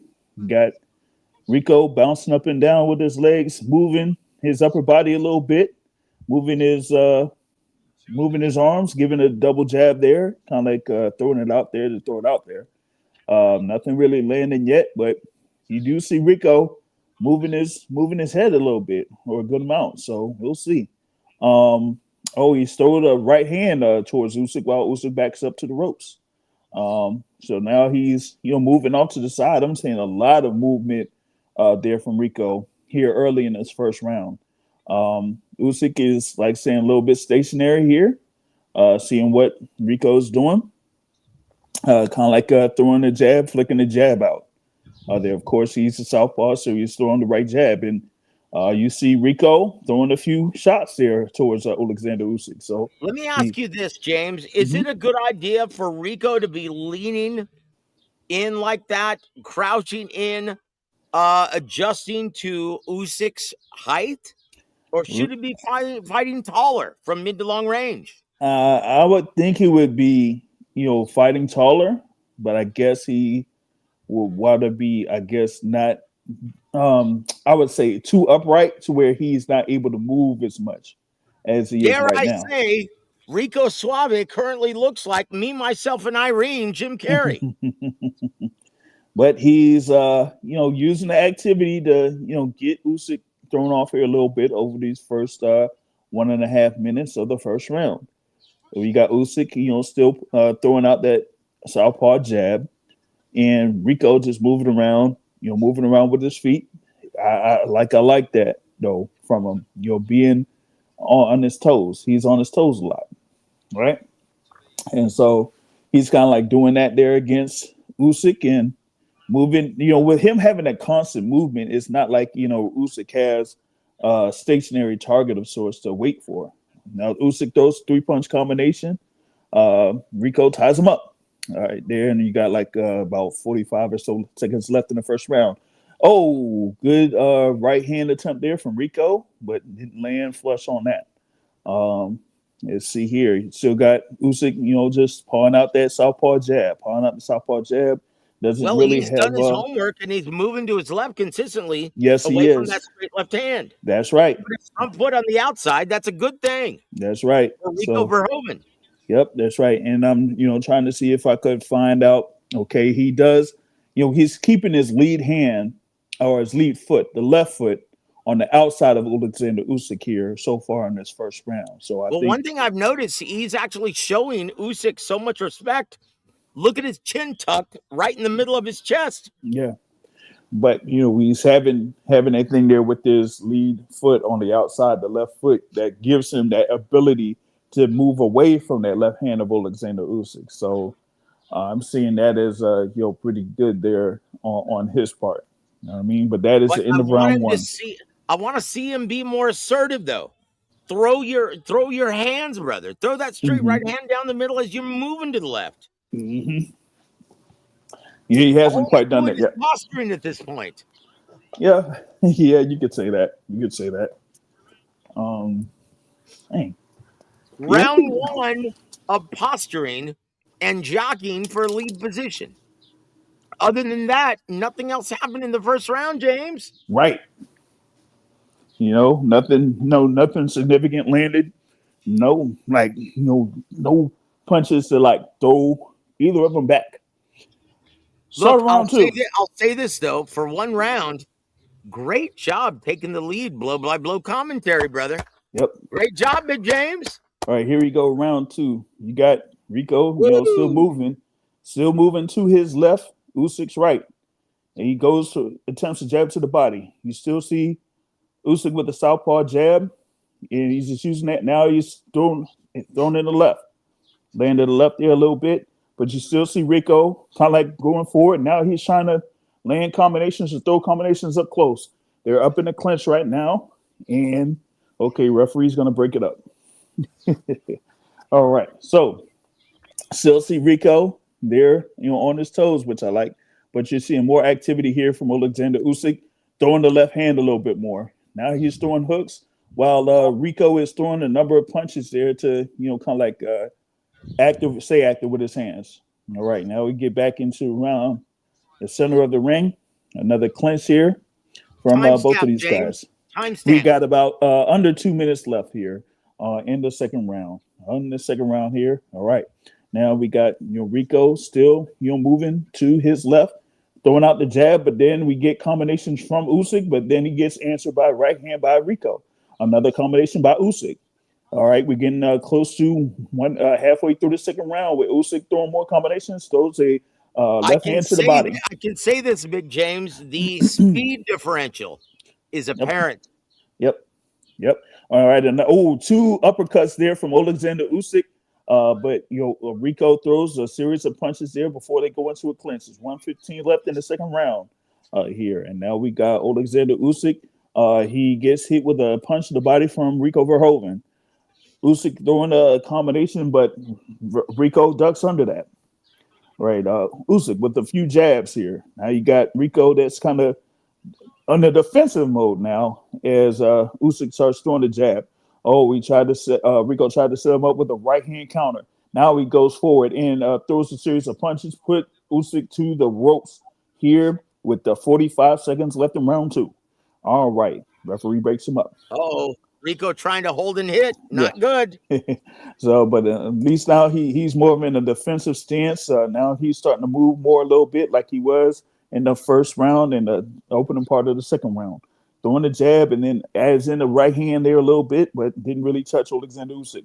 Double jab, but still, staying low, like with his head low, ducking down. Gets Usyk in the clinch, but throws punches while in the clinch. Referee saying work out of it, and they do work out of it. And a combination from Rico Verhoeven before he You know broke what? away. Good choice, Now, though, by Rico imposing his step back. big body and big Yep. size on the smaller man. Yep, and that's what he's doing here so far, and that is the end of round two. So he did have a little bit more activity there from Alexander Usyk, but with Rico, as long as he's staying up on his toes and moving to the left, then he's like throwing off the timing a little bit here from Alexander Usyk. Well, I will say this. He's showing Alexander Usyk a ton of respect in his power because he is ducking down, reducing his size advantage to where Usyk almost seems to be the taller man in the ring at times. Yeah. And he's tucking his chin. That speaks volumes. He doesn't want to get touched on that chin of his in kickboxing. Yeah, not while Rico would be upright, but he's throwing some hooks while they're in close quarters there and connecting on them. So now we get into the start of round three here. Let me ask you this before we get started with round three. Is Usyk biding his time and letting Rico Verhoeven get gassed by the fifth round? Because keep in mind, he's only used to going 5 rounds in kickboxing. Yeah, that could happen there. I mean, we've seen a lot of movement here from Rico Verhoeven over these past 2 rounds, and he's looking like he's starting that here in his first 15 seconds of round three. There's another clinch there between the two, and referee says something to Rico Verhoeven. Oh, good punch there to the body, but looked like it was around borderline there on Alexander Usyk. All right, they get back into it. Right now they're in the distance. You still see the movement there from Rico Verhoeven, still moving over to his left, Usyk's right. You seeing a lot of activity there from Rico Verhoeven in these 2 rounds. And now to start here, round three, we're about almost a minute in. All right, we getting some power shots landed in from Rico Verhoeven here, and you got Alexander Usyk now backing up. All right, back into another clinch before Usyk gets out of the ropes. You know what? That's what Rico has to do. Make this a tough physical fight, cutting out the reaction time of Alexander Usyk. Yep, and that's what it's looking like he's doing. I'm really impressed by the constant movement here of Rico Verhoeven, not just with his legs, but with his upper body as well. So he's like giving Usyk different looks. Usyk tried to land in left uppercut, but Rico responded with a right hand. All right, so here we go. We got a minute 24 left here in round three. All right, we got Usyk. Still trying to see if he can land a jab. I think Rico Verhoeven's aggressive mindset is disrupting the timing. Yeah, and Usyk just got hit with a right hand. It's the movement of Rico Verhoeven that's like throwing off Alexander Usyk. Like he's not really timing his jab well on Rico Verhoeven, and him just continuously going to the left. He hasn't received the opportunity to establish it. Yeah, he has not. And Rico's been the more aggressive and busier fighter. And much busier. Coppinger, after 2 rounds, has it 2 rounds to nothing, Rico. Yep. And I mean, that's the thing. It's like been his activity, and you haven't really seen much success on Usyk's part here over these past 3 rounds. And here we're getting up to 30 seconds left in the third round, and you got like Usyk that has Rico close to the ropes, but hasn't really been able to do much of nothing. And it looks like Rico is trying to wait and bait him and throw power shots, power counter moves. So that's the thing that Usyk has to watch out for. Now, Usyk tried to throw and land a few power shots of his own, but wasn't able to properly connect there on that. And now Rico throws a couple of jabs to get within range, but Usyk lands a left hand in close quarters, and Rico responds with a right.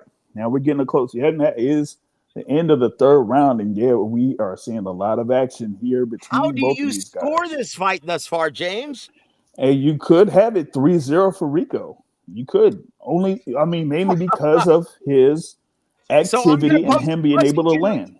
I'm going to pose this question to you. Is the unorthodox style of Rico Verhoeven showing and presenting problems to the incumbent champ? Yes, it is. Yes, it is. Yeah, it's more of the constant movement. Now, you did bring something up earlier. Is Alexander Usyk letting Rico Verhoeven move like this to see if he's going to have that same type of movement late in the fight, and then for him to try to take over late in the fight to see if Verhoeven is going to be exhausted by then. But at least right now, you got Rico with this movement, like being very successful here against Alexander Usyk as we get into the beginning of round 4. All Guys, right. James, doing a great job thus far, brother, doing the blow by blow commentary. Keep it up, my friend. I tell you what, this is a really intriguing chess match, and I can't wait to see the fireworks in the mid to late rounds because, guys, unlike most people predicted, this is not going to be a quick and easy blowout. No, it is not. Credit to Rico Verhoeven. I love the style matchup, and he's presenting a lot of problems for Alexander Usyk. Yeah, Carry on, he my friend. certainly is, and I think the movement of Rico Verhoeven here, within these first 3 rounds has really gotten Alexander Usyk very frustrated here so far. So, and now with Verhoeven, he's starting to throw the jab a lot more here at the start of round 4. Wow. You know what I mean? And I think it's more of him, just doing that movement. It's just keep moving, throwing the jabs, throwing the jabs, throwing the jabs, moving his upper body a little bit. So he's kind of making Alexander Usyk think. And that's the thing about it is that Usyk, I don't know if he expected to think this much against Rico Verhoeven there. So there we go. All right. Oh, and Rico Verhoeven going with these right hands. See if he could land flush with these big right hands. And hey, this is, you know Oh, what? This is something here when I was talking about this before the fight. Rico, if he was able to take a number of the shots here from Alexander Usyk early, is he going to do that in order to try to walk through them in order to land something big of his own? And I'm starting to see that here. yes. A combination there from Alexander Usyk. More combinations from Usyk. Kind of puts Rico back a little bit. Oh, he has Rico back in the. Oh man. Oh, now he's trying to land some big hard shots, and he has Rico Uh-oh. backed up. And all right, Rico is there still in the ropes, Uh-oh. still back up a little bit. Whoa. And here we go. Let's see what Rico does here in response. Usyk has had enough. Yeah, it looks like it, but he's kind of trying to set him Yeah. up now. He does have Rico back Woo. up a little bit, and he throws some power shots. Oh man, big power shots there from Alexander Usyk, and now he does have Rico back up a little bit, but at least Rico is still moving over to his left, still having that constant movement, moving on his toes, and he throws a punch, but Usyk misses with a counter. 1 minute left here, got here for round 4. All right, now we got Rico backing up Usyk, has Usyk to the ropes. They're in a clinch. They're in a clinch. Are they gonna get out of the clinch? Nope. Oh well, they tried it. But nope. Referee breaks him up. All right, here we got it. Look, Round 45 dare I seconds left. say, Alexander Usyk initiated the clinch. Yeah, you can say that. But now you got Alexander Usyk now being a little bit more offensive now throwing more punches. Oh, Oh man, Rico responds with a right hand of his own. All right, and now a jab with Alexander Usyk. Responds with a jab with Rico Verhoeven. He's still throwing oh those man, jabs. he's a Oh, strong but he dude, gets man. hit with a right hand counter. right hand counter by Rico Verhoeven. Oh, but he ends up almost getting hit flush with an uppercut Oh, there. Oh man, he lost his mouthpiece. Oh, there's a timeout as Rico Verhoeven had his mouthpiece slip off, and now he goes over to the corner, gets the mouthpiece replaced. Oh man, this is some interesting action here in round this is a 4. very interesting fight, James. Yep, and I mean, so we got all of this action here going on between these two fighters here before we get to the close of round 4. Oh man, this has been a very intriguing bout here. Like I Once said, I mean, I'm trying to again, see it's like if Alexander Usyk peppering his man, getting ready for the 5th round and beyond. fifth round and beyond. I mean, it's going to be There says Usyk dialing in that uppercut with Rico yeah, leaning in. yep, And that's right. once again, we stated, guys, Usyk is the chameleon in the ring. He Hmm. adapts and he overcomes. Let's see if he That's can do right. this with the That's very right. unorthodox Rico Verhoeven. Yeah. So we're gonna see like how this thing goes here that as we go into round 5 now. We got the thing for round 5 with Rico. We still throwing the again, has the movement, still on his toes and throwing those jabs. So he's still staying with that strategy of going to his left, Usyk's right, to get away from Usyk's left hand. But you got Usyk that's now being a little bit more active with his jabs, and he tried to catch him with a left hand counter, but missed. I think that's mainly because of Rico, being at the stance where he's at instead of being upright. All right, now they're in the ropes, clinching in the ropes here. Rico's trying to move around Usyk, and they get broken up by the ref. All right, here we go. All right, we got southpaw jab from Usyk, still movement there from Rico Verhoeven here in round 5. They got what is it? Coppinger has Usyk with that 1 point lead. Well, not 1 point lead, but had the win in the 4th round. But he had Rico winning round 1 through 3. All right. Lead left. Lead right. There from Rico Rico. now trying to make this a Yeah. very uncomfortable and physical Yeah. fight in close quarters. Yeah. Very. And Yeah. That's right. this is a fight, guys. Yeah, it is. And you see, and it's still Rico. I'm like looking at his his endurance here and him moving around the ring. He's still staying on his toes. I think that's big for him. All right, he attempts a combination there, try to finish with the left hook, but miss. Are you with the left saying hook. me, myself, and Irene is on his toes? Yes, I am. Yeah. Yes, I am.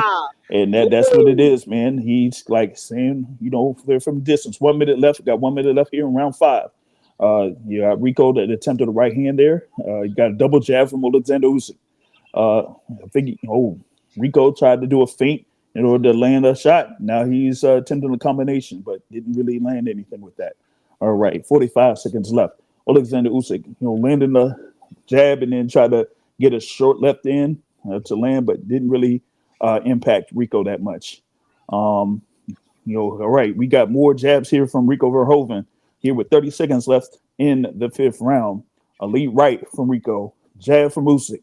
All right, here we go. Got still trying to see what happens here within the last 20 seconds. Combination attempted by Usyk, miss. Counter left hand by Usyk. Kind of like laying at the top of the head there for Rico Verhoeven. All right, got another jab from Usyk. Try to fake to the left hand, but missed from Alexander Usyk. Here with a few seconds left in the 5th round, and a jab landed by Rico Verhoeven before the end of the 5th round. Look, I'll say this, guys. Through 5 rounds, Rico Verhoeven has a much more intelligent fight plan than Daniel Dubois. Oh, yeah, wow, without question. This is an actual fight, guys. Yeah, it's an actual fight. And I love to see it. And great job, Big James, thus far. Keep it coming. Man, I wish I could have did this thing here with I'm surprised they didn't show live odds yet. I'm surprised they haven't shown live odds yet. I wonder why. Because right now, Usyk is losing this fight. And yes, he I'm is. going to say it. He's losing this fight. He's losing this fight. Yep. And I don't know, if what they scored round 5, but now they're going into round 6. So once again, one of my keys to victory was you cannot let Alexander Usyk dictate the pace of Dictate the this pace fight. of the fight. And hey, you got Rico Verhoeven is not allowing that to happen. yeah, We'll that's see what he what did. happens now. We're going past round number Round 6. 5. Now Can we're in round Rico 6. Verhoeven keep up this pace? Yeah, We'll now see it. James with the he call. has to see if he could continue to be first. And he's trying to, go back to being, landing or throwing a jab here, but you got Alexander Usyk that's trying to go around that jab. Now he throws a 3-punch combination, didn't necessarily land, but you still have Rico Verhoeven still with the constant movement. And now he's throwing combinations there in close quarters. They break away from the close quarters. All right. Still throwing the jab there with Rico Verhoeven. He's still, like I said, he's continuously moving over to his left, still doing that. I don't know, man. I haven't seen like Usyk kind of adjust to that and try to No, like he's cut being around that point. disrupted by Yeah. the unorthodox Yep. style of Rico Verhoeven. And now they're in a clinch there, and Rico He can't like get throws a few comfortable. punches. He can't get comfortable, and it's not like he's doing something to adjust to that movement of Because Rico throwing off to and his I'll left. tell you why, because he doesn't know whether or not Rico's going to come forward or stay there from mid-range. All right. So now we got Rico just still moving his arms there, and you just have Usyk throwing one punch, but it's more like Rico throwing combinations there, and for Usyk, we got to see what he's going to be doing here in this instance. All right, he tries to set up a feint there, Usyk, but he didn't throw a shot. Another foot feint, nothing. All right, here we go. We got 120 left in the 6th round. More movement here from Rico Verhoeven. All right, and there it is, a double jab from Alexander Usyk, and you still got Rico moving over to his left, and he's continuously doing that. So beautiful. I think he's going to be able to do this for most of the rest of the fight. I feel honestly, like he is. I can't see him. I don't see him losing speed, losing tenacity. Yeah, no, he's not. I think he's fighting, honestly, a very intelligent fight at this Yes, point. he is. All right, he does get hit with the left hand counter there, but it's like 40 seconds left in the 6th round. There hasn't really been that much action here in this round, but you did see a couple of jabs landed here from Rico Verhoeven right there. 30 seconds left. All right, left hand lead from Alexander Usyk. He's looking like he's trying to walk him down. Let's see Guys, what I he can does. tell you right now what's happening. It's double jab, and then he lands in the left hand of Alexander Usyk. Rico Verhoeven is trying to frustrate more activity. Making a mistake. Yeah. And so more activity there from Rico Verhoeven. He throws out a jab, flicks out a jab there. 10 seconds left in the 6th round. Alexander Usyk is pursuing Rico Verhoeven. Verhoeven tries to throw right to the body, but didn't land, and that will be the end of the 6th round. And they wrap it up before going to the corners. Usyk is starting to get frustrated. Yep. I'm seeing that right now. Mm-hmm. And this is unusual for Alexander Usyk. It is unusual for him. Have you?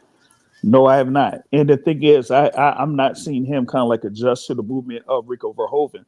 Like you're seeing Rico, we have like Rico is continuously, moving to his left, Usyk's right. So I want to see if Usyk can try to get his lead foot, the right foot, around Rico's left foot. And I haven't quite seen that yet, But now we're going into midway round 7. Through the fight. How do you see it, James? Man, it could be 4 rounds to 2 or 5 rounds to 1 for Rico right now. Wow. That's shocking, brother. All right, here we go. We're getting on to the start of round 7. It's going to be round 7. Here we go. Let's tap it up. Tap it up here for the start of round 7. All right. Still more movement here from Rico Verhoeven. He's throwing out the jabs. I think it's more of, all right, I'm trying to see here how the feet are. All right, it looks like Usyk has the thing on his on the outside of Rico, but you still see the activity there from Rico Verhoeven with the jabs, continuously throwing the jabs and with the movement. You know what I mean? So we got the movement there from Rico, and he's still, just given that instance where he's never been stationary, never. All right. You got Alexander Usyk, trying to throw the jab, and then Rico attempts a combination. and backs Usyk up there a little bit. Usyk throws a jab, throws another jab. All right, now got him in a headlock. All right, now Rico comes towards him. All right, here it is. Rico Verhoeven. Like I said, it's more of his movement, constant movement. That's throwing off the timing of Alexander Usyk. It's, you know what? It's like Alexander Usyk is fighting Alexander Usyk. Yep, he's disrupting his timing and rhythm. Hey, We yo. told you guys that this was going to be a much more interesting fight than you thought. Yeah, man. It's like he watched Alexander Usyk and He's said, I'm gonna frustrating Alexander Usyk with the copy it. constant movement. Yeah, and copy it Alexander Usyk. Oh man. All right. So we got him. He tries to land a right hand there to back up Alexander Usyk. It's about minute 12 left in the seventh round. He had a combination thrown by Alexander Usyk, and Rico tried to land a counter right hand. Throws the left hand there, Rico Verhoeven, but he keeps throwing the jab in. We're not seeing much behind those punches from Alexander Usyk there. All right, we got under a minute left here in the seventh round. This could be pretty big as to who could take this round. 1-2 by Alexander Usyk, but didn't really land flush on Rico Verhoeven. 40 seconds left. Rico still throwing jabs, whether it's upstairs or to the body. You got Alexander Usyk moving around, throws a lead left. You still got Rico continuously moving to his left and just staying active with his upper body. Under 30 seconds left here in the seventh round. You could say that it's up in the air as far as like who would be able to take the round. Jab there from Rico Verhoeven. All right. And he tries to land in the right hand while he's going in close quarters.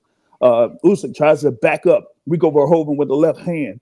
Got under 10 seconds left here and got a number of just looking at each other. And that is the end of the seventh round with both of them in a clinch as they try to land power shots. After 7, how is Usyk faring against me, myself, and Irene, Rico Verhoeven? That seventh round would be really interesting to see how it's scored.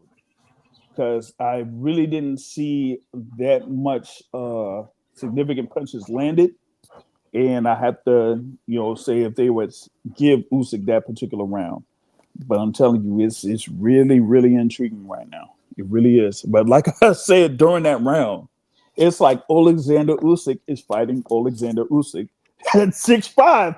Because I'm telling you, guys, what I'm looking at this is was going to be a wipeout. We told you otherwise. He's got the mindset of a winner, and he's got the experience sparring with all the best in boxing. Mm-hmm. Guys, this is a fight. Yeah, this is a fight. This is a tactical chess match with both guys have the mindset to win. Yep. We'll see what happens in round number 8. Here we go. Start of round 8. All right. We got, both of them, just moving around. Double jab attempted from Rico Verhoeven. Lead left for Alexander Usyk. All right, here we go. We got we trying to throw jabs to see who would be able to land with the jab. A couple of lead lefts here from Alexander Usyk. All right, and we got, and hey, they say the punch stats is almost identical.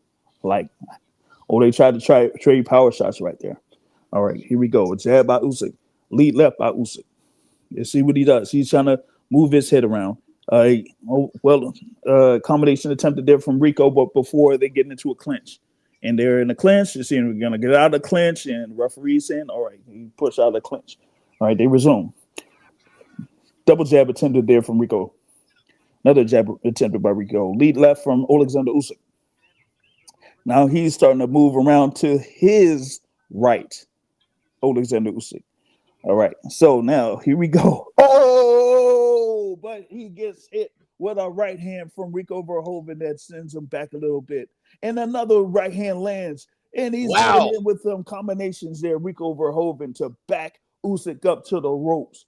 Oh, man, that could be a big, big part here for this 8th round in favor of Rico Verhoeven. Holy cow! Right.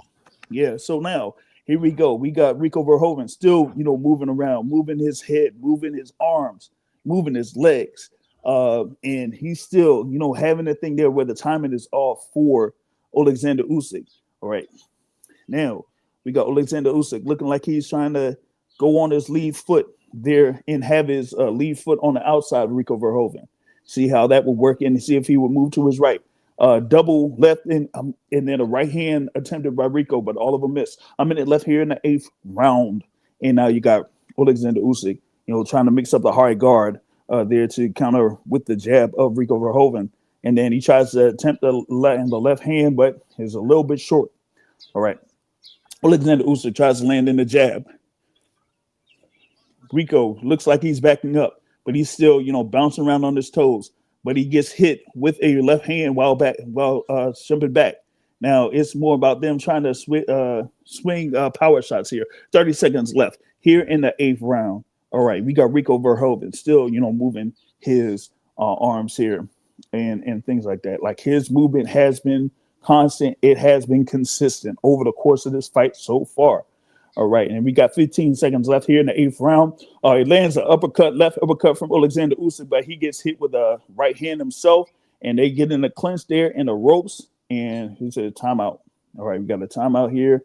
He's talking with Rico Verhoeven before the end of this round. Let's see what happens here. What is going on here, James? How do you have this fight scored with 2/3 of the fight gone? You could have Rico with 5 rounds. Holy shit! I don't think it can't be. It can't. It's not even. It's not even. It's not like there's. I don't have. I don't have him ahead. There. Usyk Okay, with more than from where 4 I'm rounds. sitting, I have this scored 5 rounds to 3. Yeah, it could be Rico 5 rounds. Verhoeven. Yeah, it could be 5 rounds to 3, or it could be 6 rounds to 2. We could definitely have that. We could have Say 6 it rounds ain't to so, 2. brother. We could have Usyk, that. wake up, my friend. We You could better definitely start have being that. assertive. Yeah, for sure. So we're gonna have that. All right, here we go. We're going into round 9. Round 4 9. rounds left, Usyk. Come on, brother. Let's see what he got. Let's see if the movement of Rico slows down a bit. It hasn't slowed down thus far. No, it has not. All right, you see Usyk kind of like pursuing him. Pinch He's me, starting to throw the James. I jab. must be dreaming.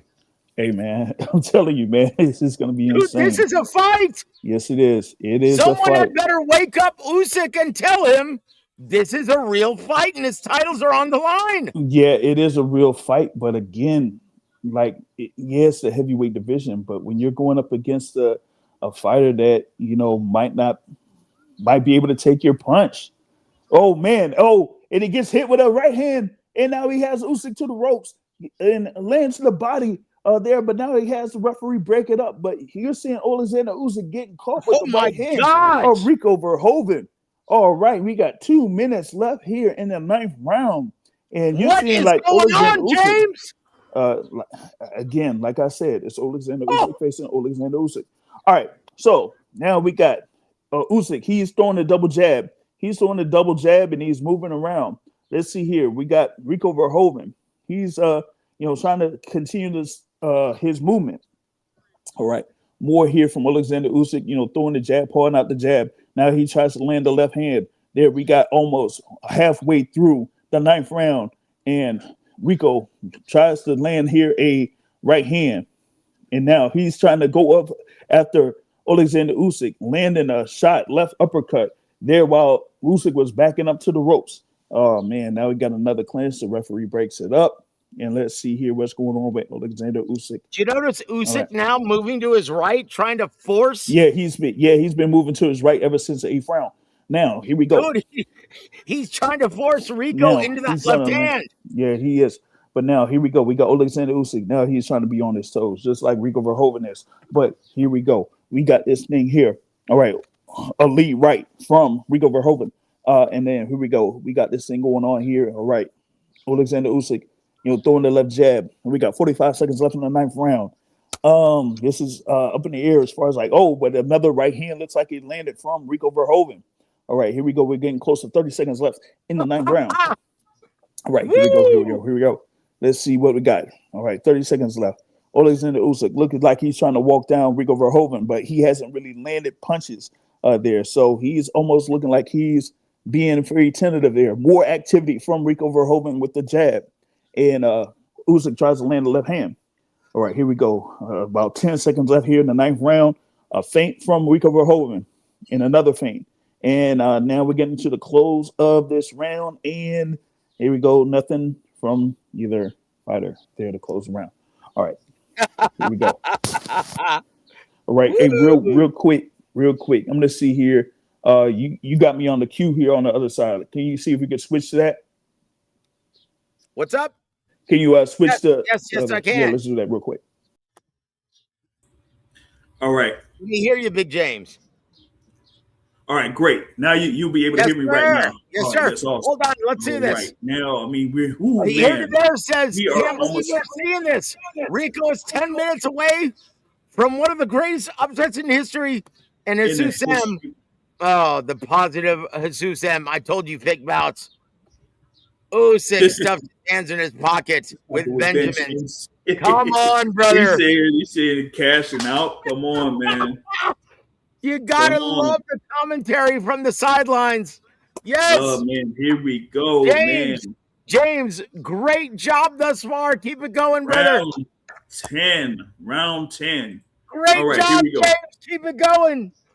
Alexander Usyk. All right, he's throwing the leave left hand. Oh, he's got to do something. He's got, he's trying to land with more accuracy. He's got to do something, James. All right, here we go. All right, man, I'm just still like impressed with Rico Verhoeven's movement. Smart guy. And really, gotten mindset of a winner. Yeah, exactly. Now here we are. All right, you have Usyk that's been able to land. Has him up big. Usyk needs a knockout on the scorecards of Mike Coppinger. Yeah, I can see that. It's the activity. The activity there of Rico Verhoeven has been, the key there for this one. All right, here we go. Going up to 2 minutes left here in the 10th round. You got the movement there from Alexander Usyk, but also from Rico Verhoeven. So, like I said, that has thrown off the timing there for Alexander Usyk. And a constant movement there continuously by Rico Verhoeven, whether he's throwing punches or not, it's still throwing off the timing there. And I think he's had the reach advantage has been very key too. And it's been giving him the ability to land shots and the right hand. And he landed the right hand around the guard of Alexander Usyk there while we're getting close to halfway through the 10th round.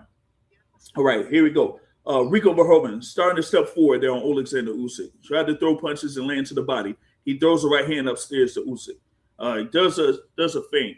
Up and down with the movement there of Rico Verhoeven. All right, here we go.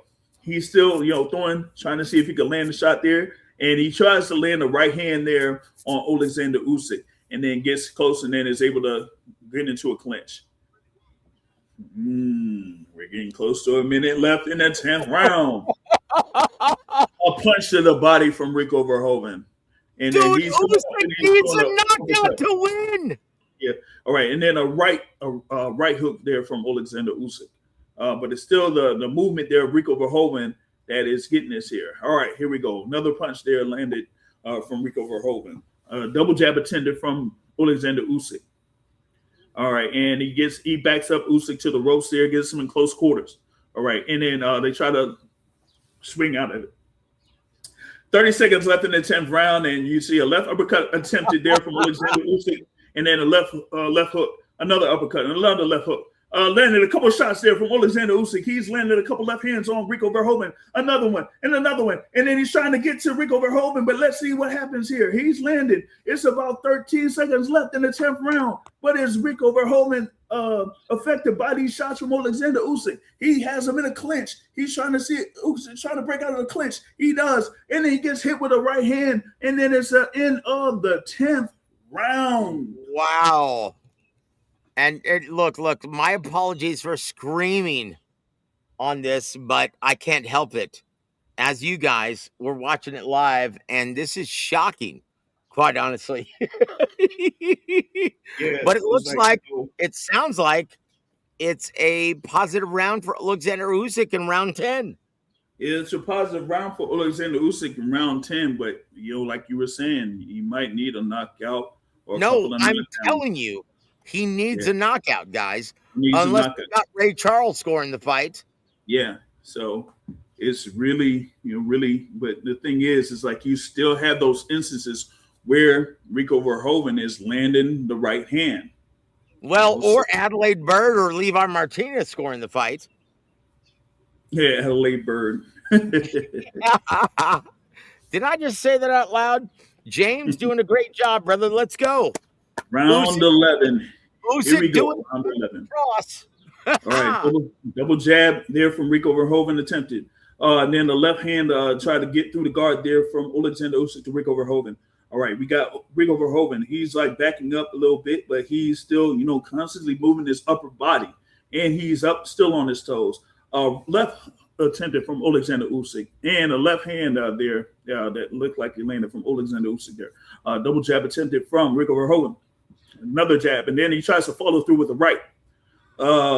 And he got it, man. It was a 98-92 unofficial scorecard there from Mike Alcantara. All right. Punch to the body landed from Rico Verhoeven.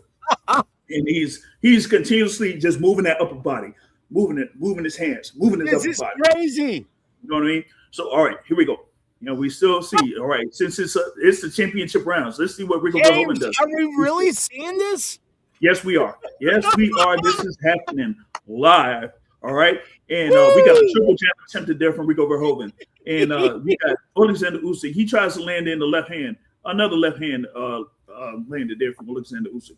Rico is stepping back. Another left hand attempted there from Alexander Usyk. Tries to land in it with a combination. He's trying to land those left hands. He tries to follow through with a right hook to land on Rico Verhoeven. And Rico Verhoeven is still like coming forward and lands a left jab, stiff left jab, and then goes to the body with the right hand. He has Usyk there on the ropes, and then lands an uppercut close on the ropes there, and now pushes Alexander Usyk back to the ropes there. And now we got a little bit of a breakup there, but now we get to resume the action. It's about 1 minute and 10 seconds left here in the 11th round. Now here we are. We got Rico Verhoeven trying to land the right hand. A combination attempted there from Alexander Usyk. All right, double jab there from Rico Verhoeven.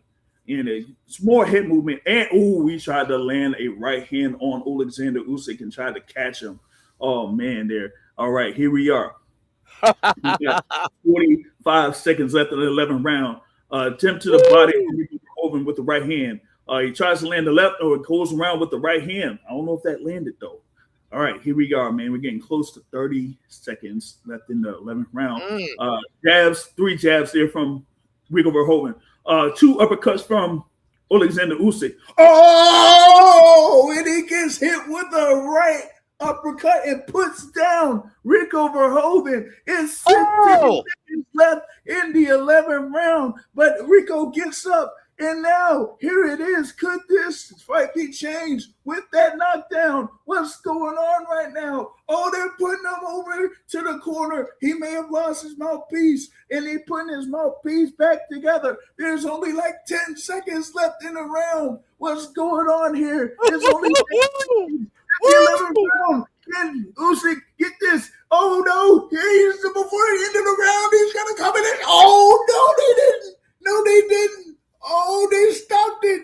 They stopped it. They stopped it.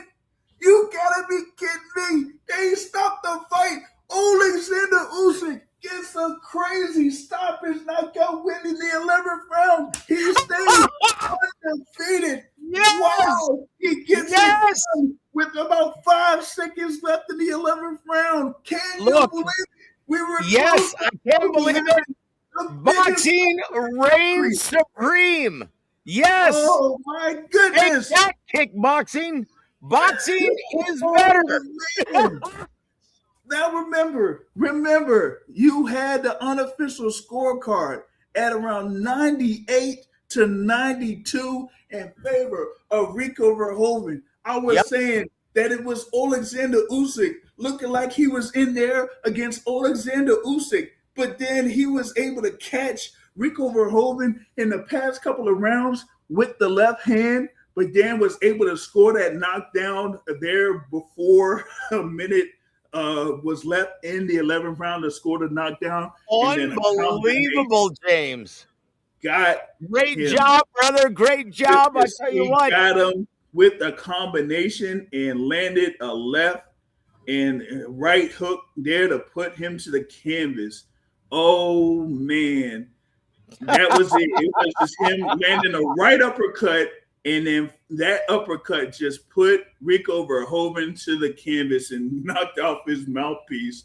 And man, Rico Verhoeven got up, and he was able to get the mouthpiece replaced, but then he just couldn't weather the onslaught there from Alexander Usyk, and the referee steps in. Wow, what an amazing spectacle, James. Great job, brother. But I will say this. Like they say, boxing is a theater of the unexpected. Yes, it is. And Here to There says, what did we just watch? As you stated, Joseph, you can't get that from watching the Super Bowl. Yes. And I stand by that. The Super Bowl. You can't get it from a national championship game. You can't, listen.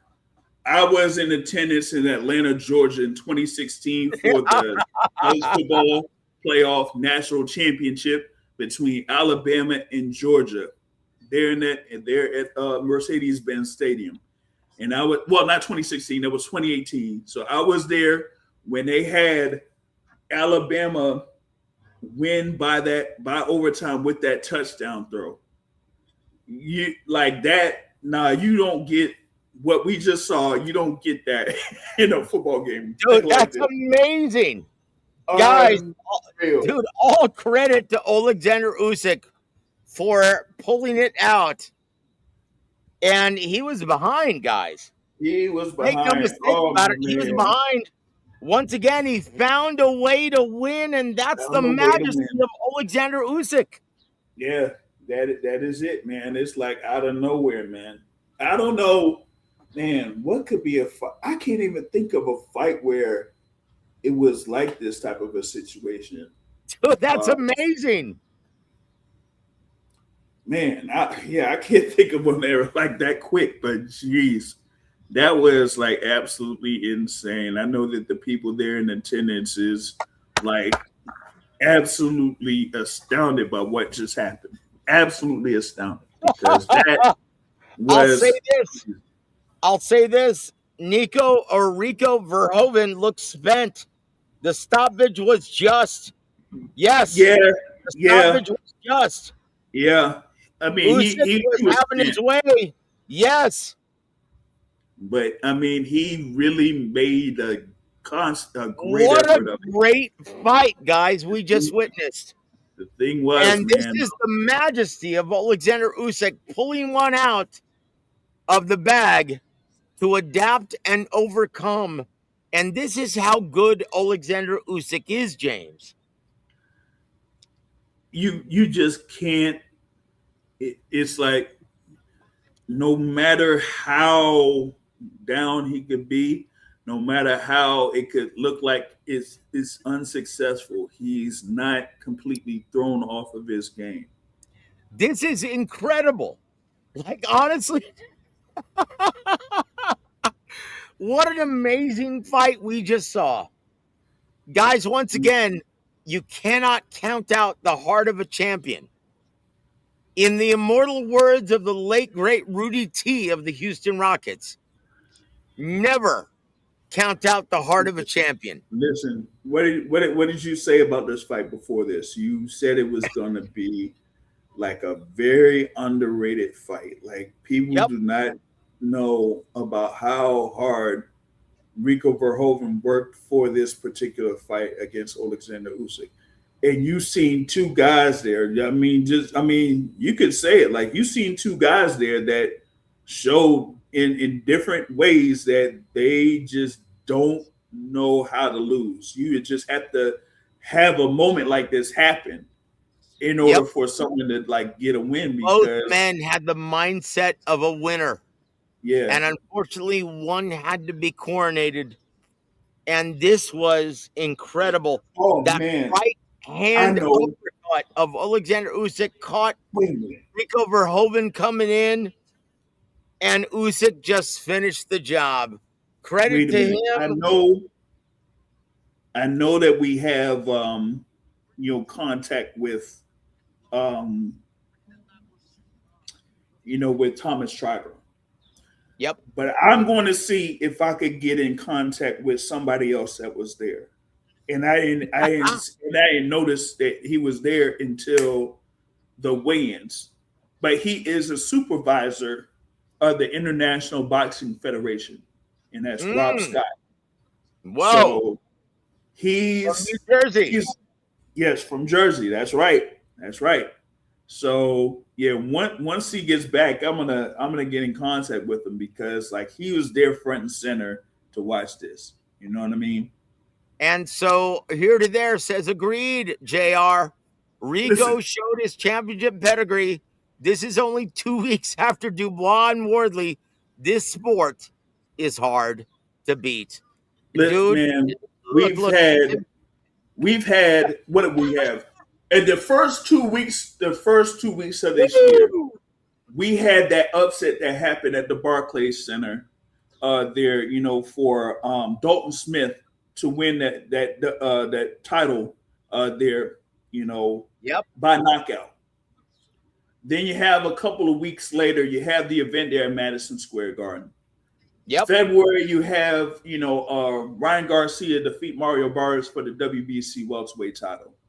March, you had the thing there as far as like big events with, Thurman ended up getting stopped and, by Sebastian Fundora. April, you have Fury coming back. You had the fight between White versus Wilder that was, very underrated, Mm-hmm. And now you go into May. Wilder. Oh, Chisora versus Wilder. Yeah, that's right. And now you see this, and you're not even halfway through the year yet. Yes. Like I've said, great, some of the stuff that were on the schedule for this year, some of the stuff that's been on the schedule for this year has it like it's 2023. That was a big year in boxing, 2023. Oh man, here we go. Oh, I thought that was Turkey Al-Sheikh that was saying it. Oh man, he'll probably go say, hey, look, you did great. Alexander Usyk, you're a great fighter, great champion, but you fight Agit Kabiel. You fight. Hold on. My brother Terrell says, I want to see Zhang versus Moses. Holy shnikes. If Moses Moses didn't have an injury. James, let me just put this to rest, right? Mm-hmm. It's in his contract. We're going to see Filip Hrgovic versus Moses Itauma. And that's going to be coming up in August. Okay? Understand, we're in this business and we're telling you from inside information that we're going to see Filip Hrgovic versus Moses Itauma in August. Put it to rest. Don't bring up anything else. But yes, I agree. Zhang is a problem for anyone at his age. Yes, I agree. I big bang. I'm not going to say the other part. I'm not going to say the other part. James, great job, brother. Great job calling the fight. I loved it. I loved it. It was a joy hearing you call the fight and me just being the Larry Merchant. It was beautiful. Thank you, brother. Woo. Heavyweight boxing, ladies and gentlemen. Heavyweight boxing. I love it, guys. What a great fight. What a great spectacle. What a great event on the biggest stage. And you know what?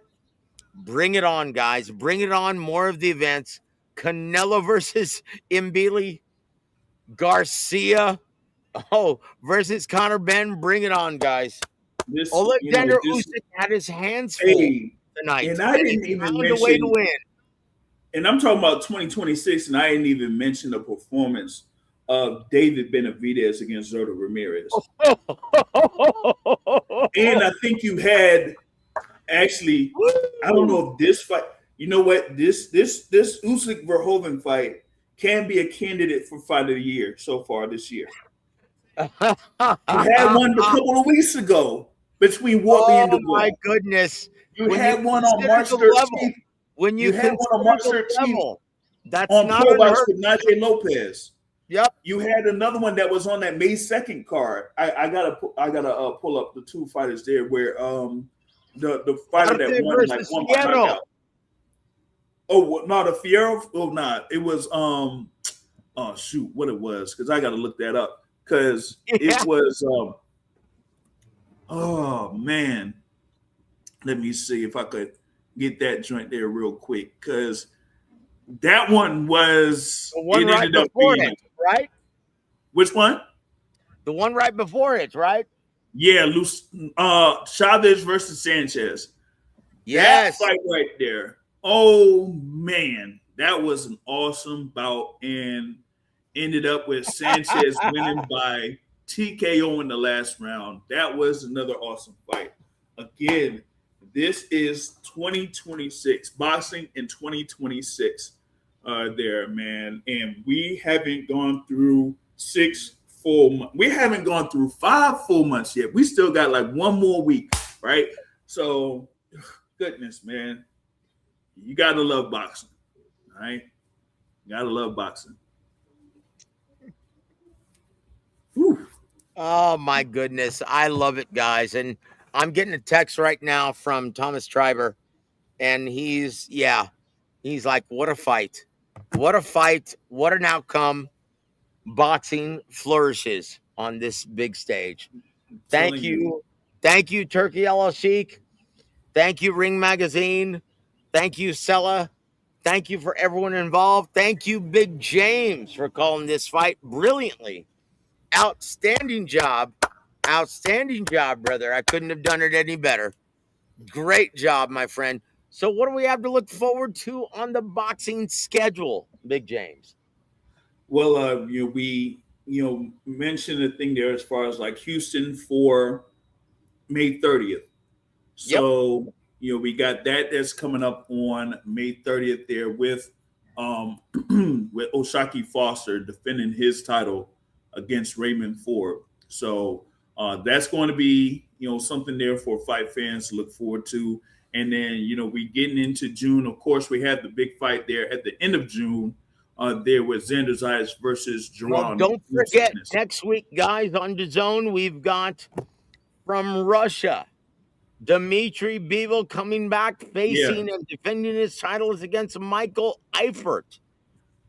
IBF mandatory challenger. We also have June 13th from Glendale, Arizona, a.k.a. Phoenix, Antonio Vargas defending his title at 118 against Jesse Bam Rodriguez. We also have guys in June 27th, Xander Zayas versus Jerron Boots Ennis. Oh, boy.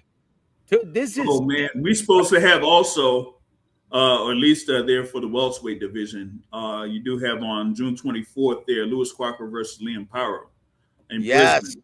So we got a lot of action. We got a lot of action coming up, guys. This is incredible. Guys, honestly, I and once again, we tried to prepare you guys for this. Rico Verhoeven, despite his inexperience in the ring, he's got the mindset of a winner and prepared with some of the best fighters in boxing. And it showed. Like, this was a real fight, guys. And credit to Alexander Usyk for adapting and finally getting this guy out of there. Because it looked like, for a second, that we were going to see a new champion coronated. Oh, yeah. But most definitely. Look, just like I stated when we were calling the fights, remember, James, when we were calling the fight between Tyson Fury and Alexander Usyk, the first one, remember I stated, guys, Alexander Usyk, every great fighter, makes adjustments, adapts, and overcomes. And Yeah. Usyk is a great fighter. Don't count him out, guys. And he came back and won that fight just like he did this one. This is a great fighter, guys. Alexander Usyk adapts and overcomes, and he is a credit to the sport.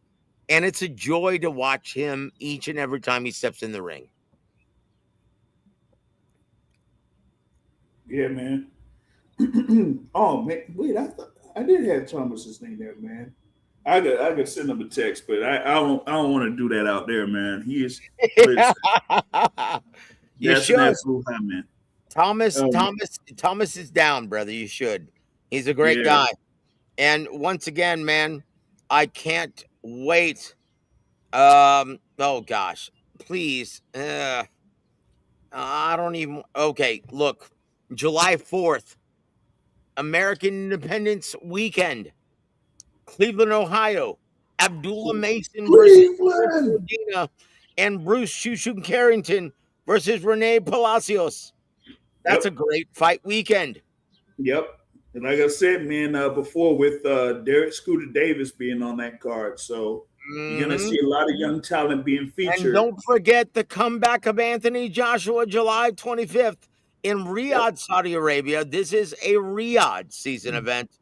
Anthony Joshua versus Kristen Prenga, the knockout artist. We'll see. And guys, on the following day, from PBC, pay-per-view, and Prime Video in Australia, Errol Spence Jr. makes his comeback against Timmy Zoo with Ronnie Shields in the corner of Errol Spence Jr. Hold on. Here to there says Rico has earned another big opportunity. Where does he go next, Big James? What say you? Oh, man, I don't know. What can they set him up with? Would it be by the end of this year? I don't know. He didn't take a lot of damage. I don't He think. didn't. He didn't. To be honest with you, he didn't. Why not?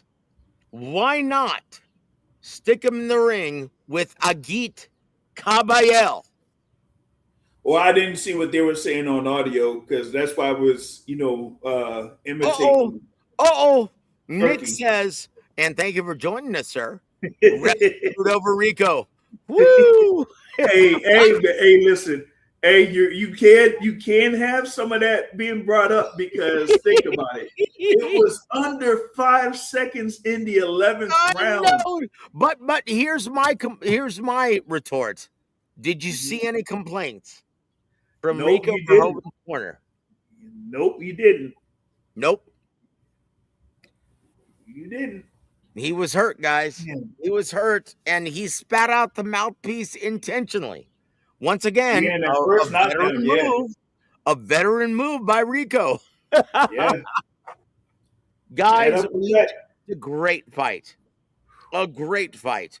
And we look forward to all the great fights on the calendar, including Riyadh season, Canelo Alvarez versus Christian Mbili on September 12th. And also, oh boy, on September 26th, the rematch, Floyd Mayweather Jr. versus Manny Pacquiao on Netflix. Guys, this is going to be a great year. Hold on, real quick. Here to there says Caballero was pushing for the shot against Usyk while Rico was asking for the rematch. Usyk said he will do whatever Turkey likes. I'm telling you, Caballero is going to be fighting Rico Verhoeven next. Let it be done. Or in the immortal words of the Pharaoh, right? In Egypt. So let it be written. So let it be done. There it is. There it is. Yes. James, great job. Your parting shots before we say goodbye to everyone on this wonderful evening of boxing. Yeah, just big thanks, Brother Joseph Fairberg, being part of this commentary. I mean, of course, we had to wait a good little minute for this fight to take place, but we are very thankful that it ended up being the fight that it was. I mean, I don't think anybody expected it to be like this, and we just saw something. Yeah, but I mean, we did have the keys to the fight, and what Rico Verhoeven had to do in order to be successful, and he was doing it. You know, and it just took that adjustment, as we always see from Alexander Usyk, to get the upper hand on his opponent. And this one, he was able to just get the knockdown and end up getting a stoppage victory. And like I said, this is instantly a candidate for Fight of the Year. And who would have expected that from a fighter that was coming into this as high as a 50-1 favorite in Alexander Usyk? Unbelievable. And James, great job, brother. Great job once again. Hold on, let me make this official. Hold on, dude. Hold on. Let me get this here. Hold on. Okay. Now I've got it. There he goes. James, great job, brother. What an incredible evening or day, wherever you're at, of boxing. Guys, on behalf of Big James from the Boxing Source, I'm Joseph Heron. You've been listening to World Week Boxing. Have a great Saturday, everybody.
W.A.W presents Big Time Boxing USA on War of Week Radio.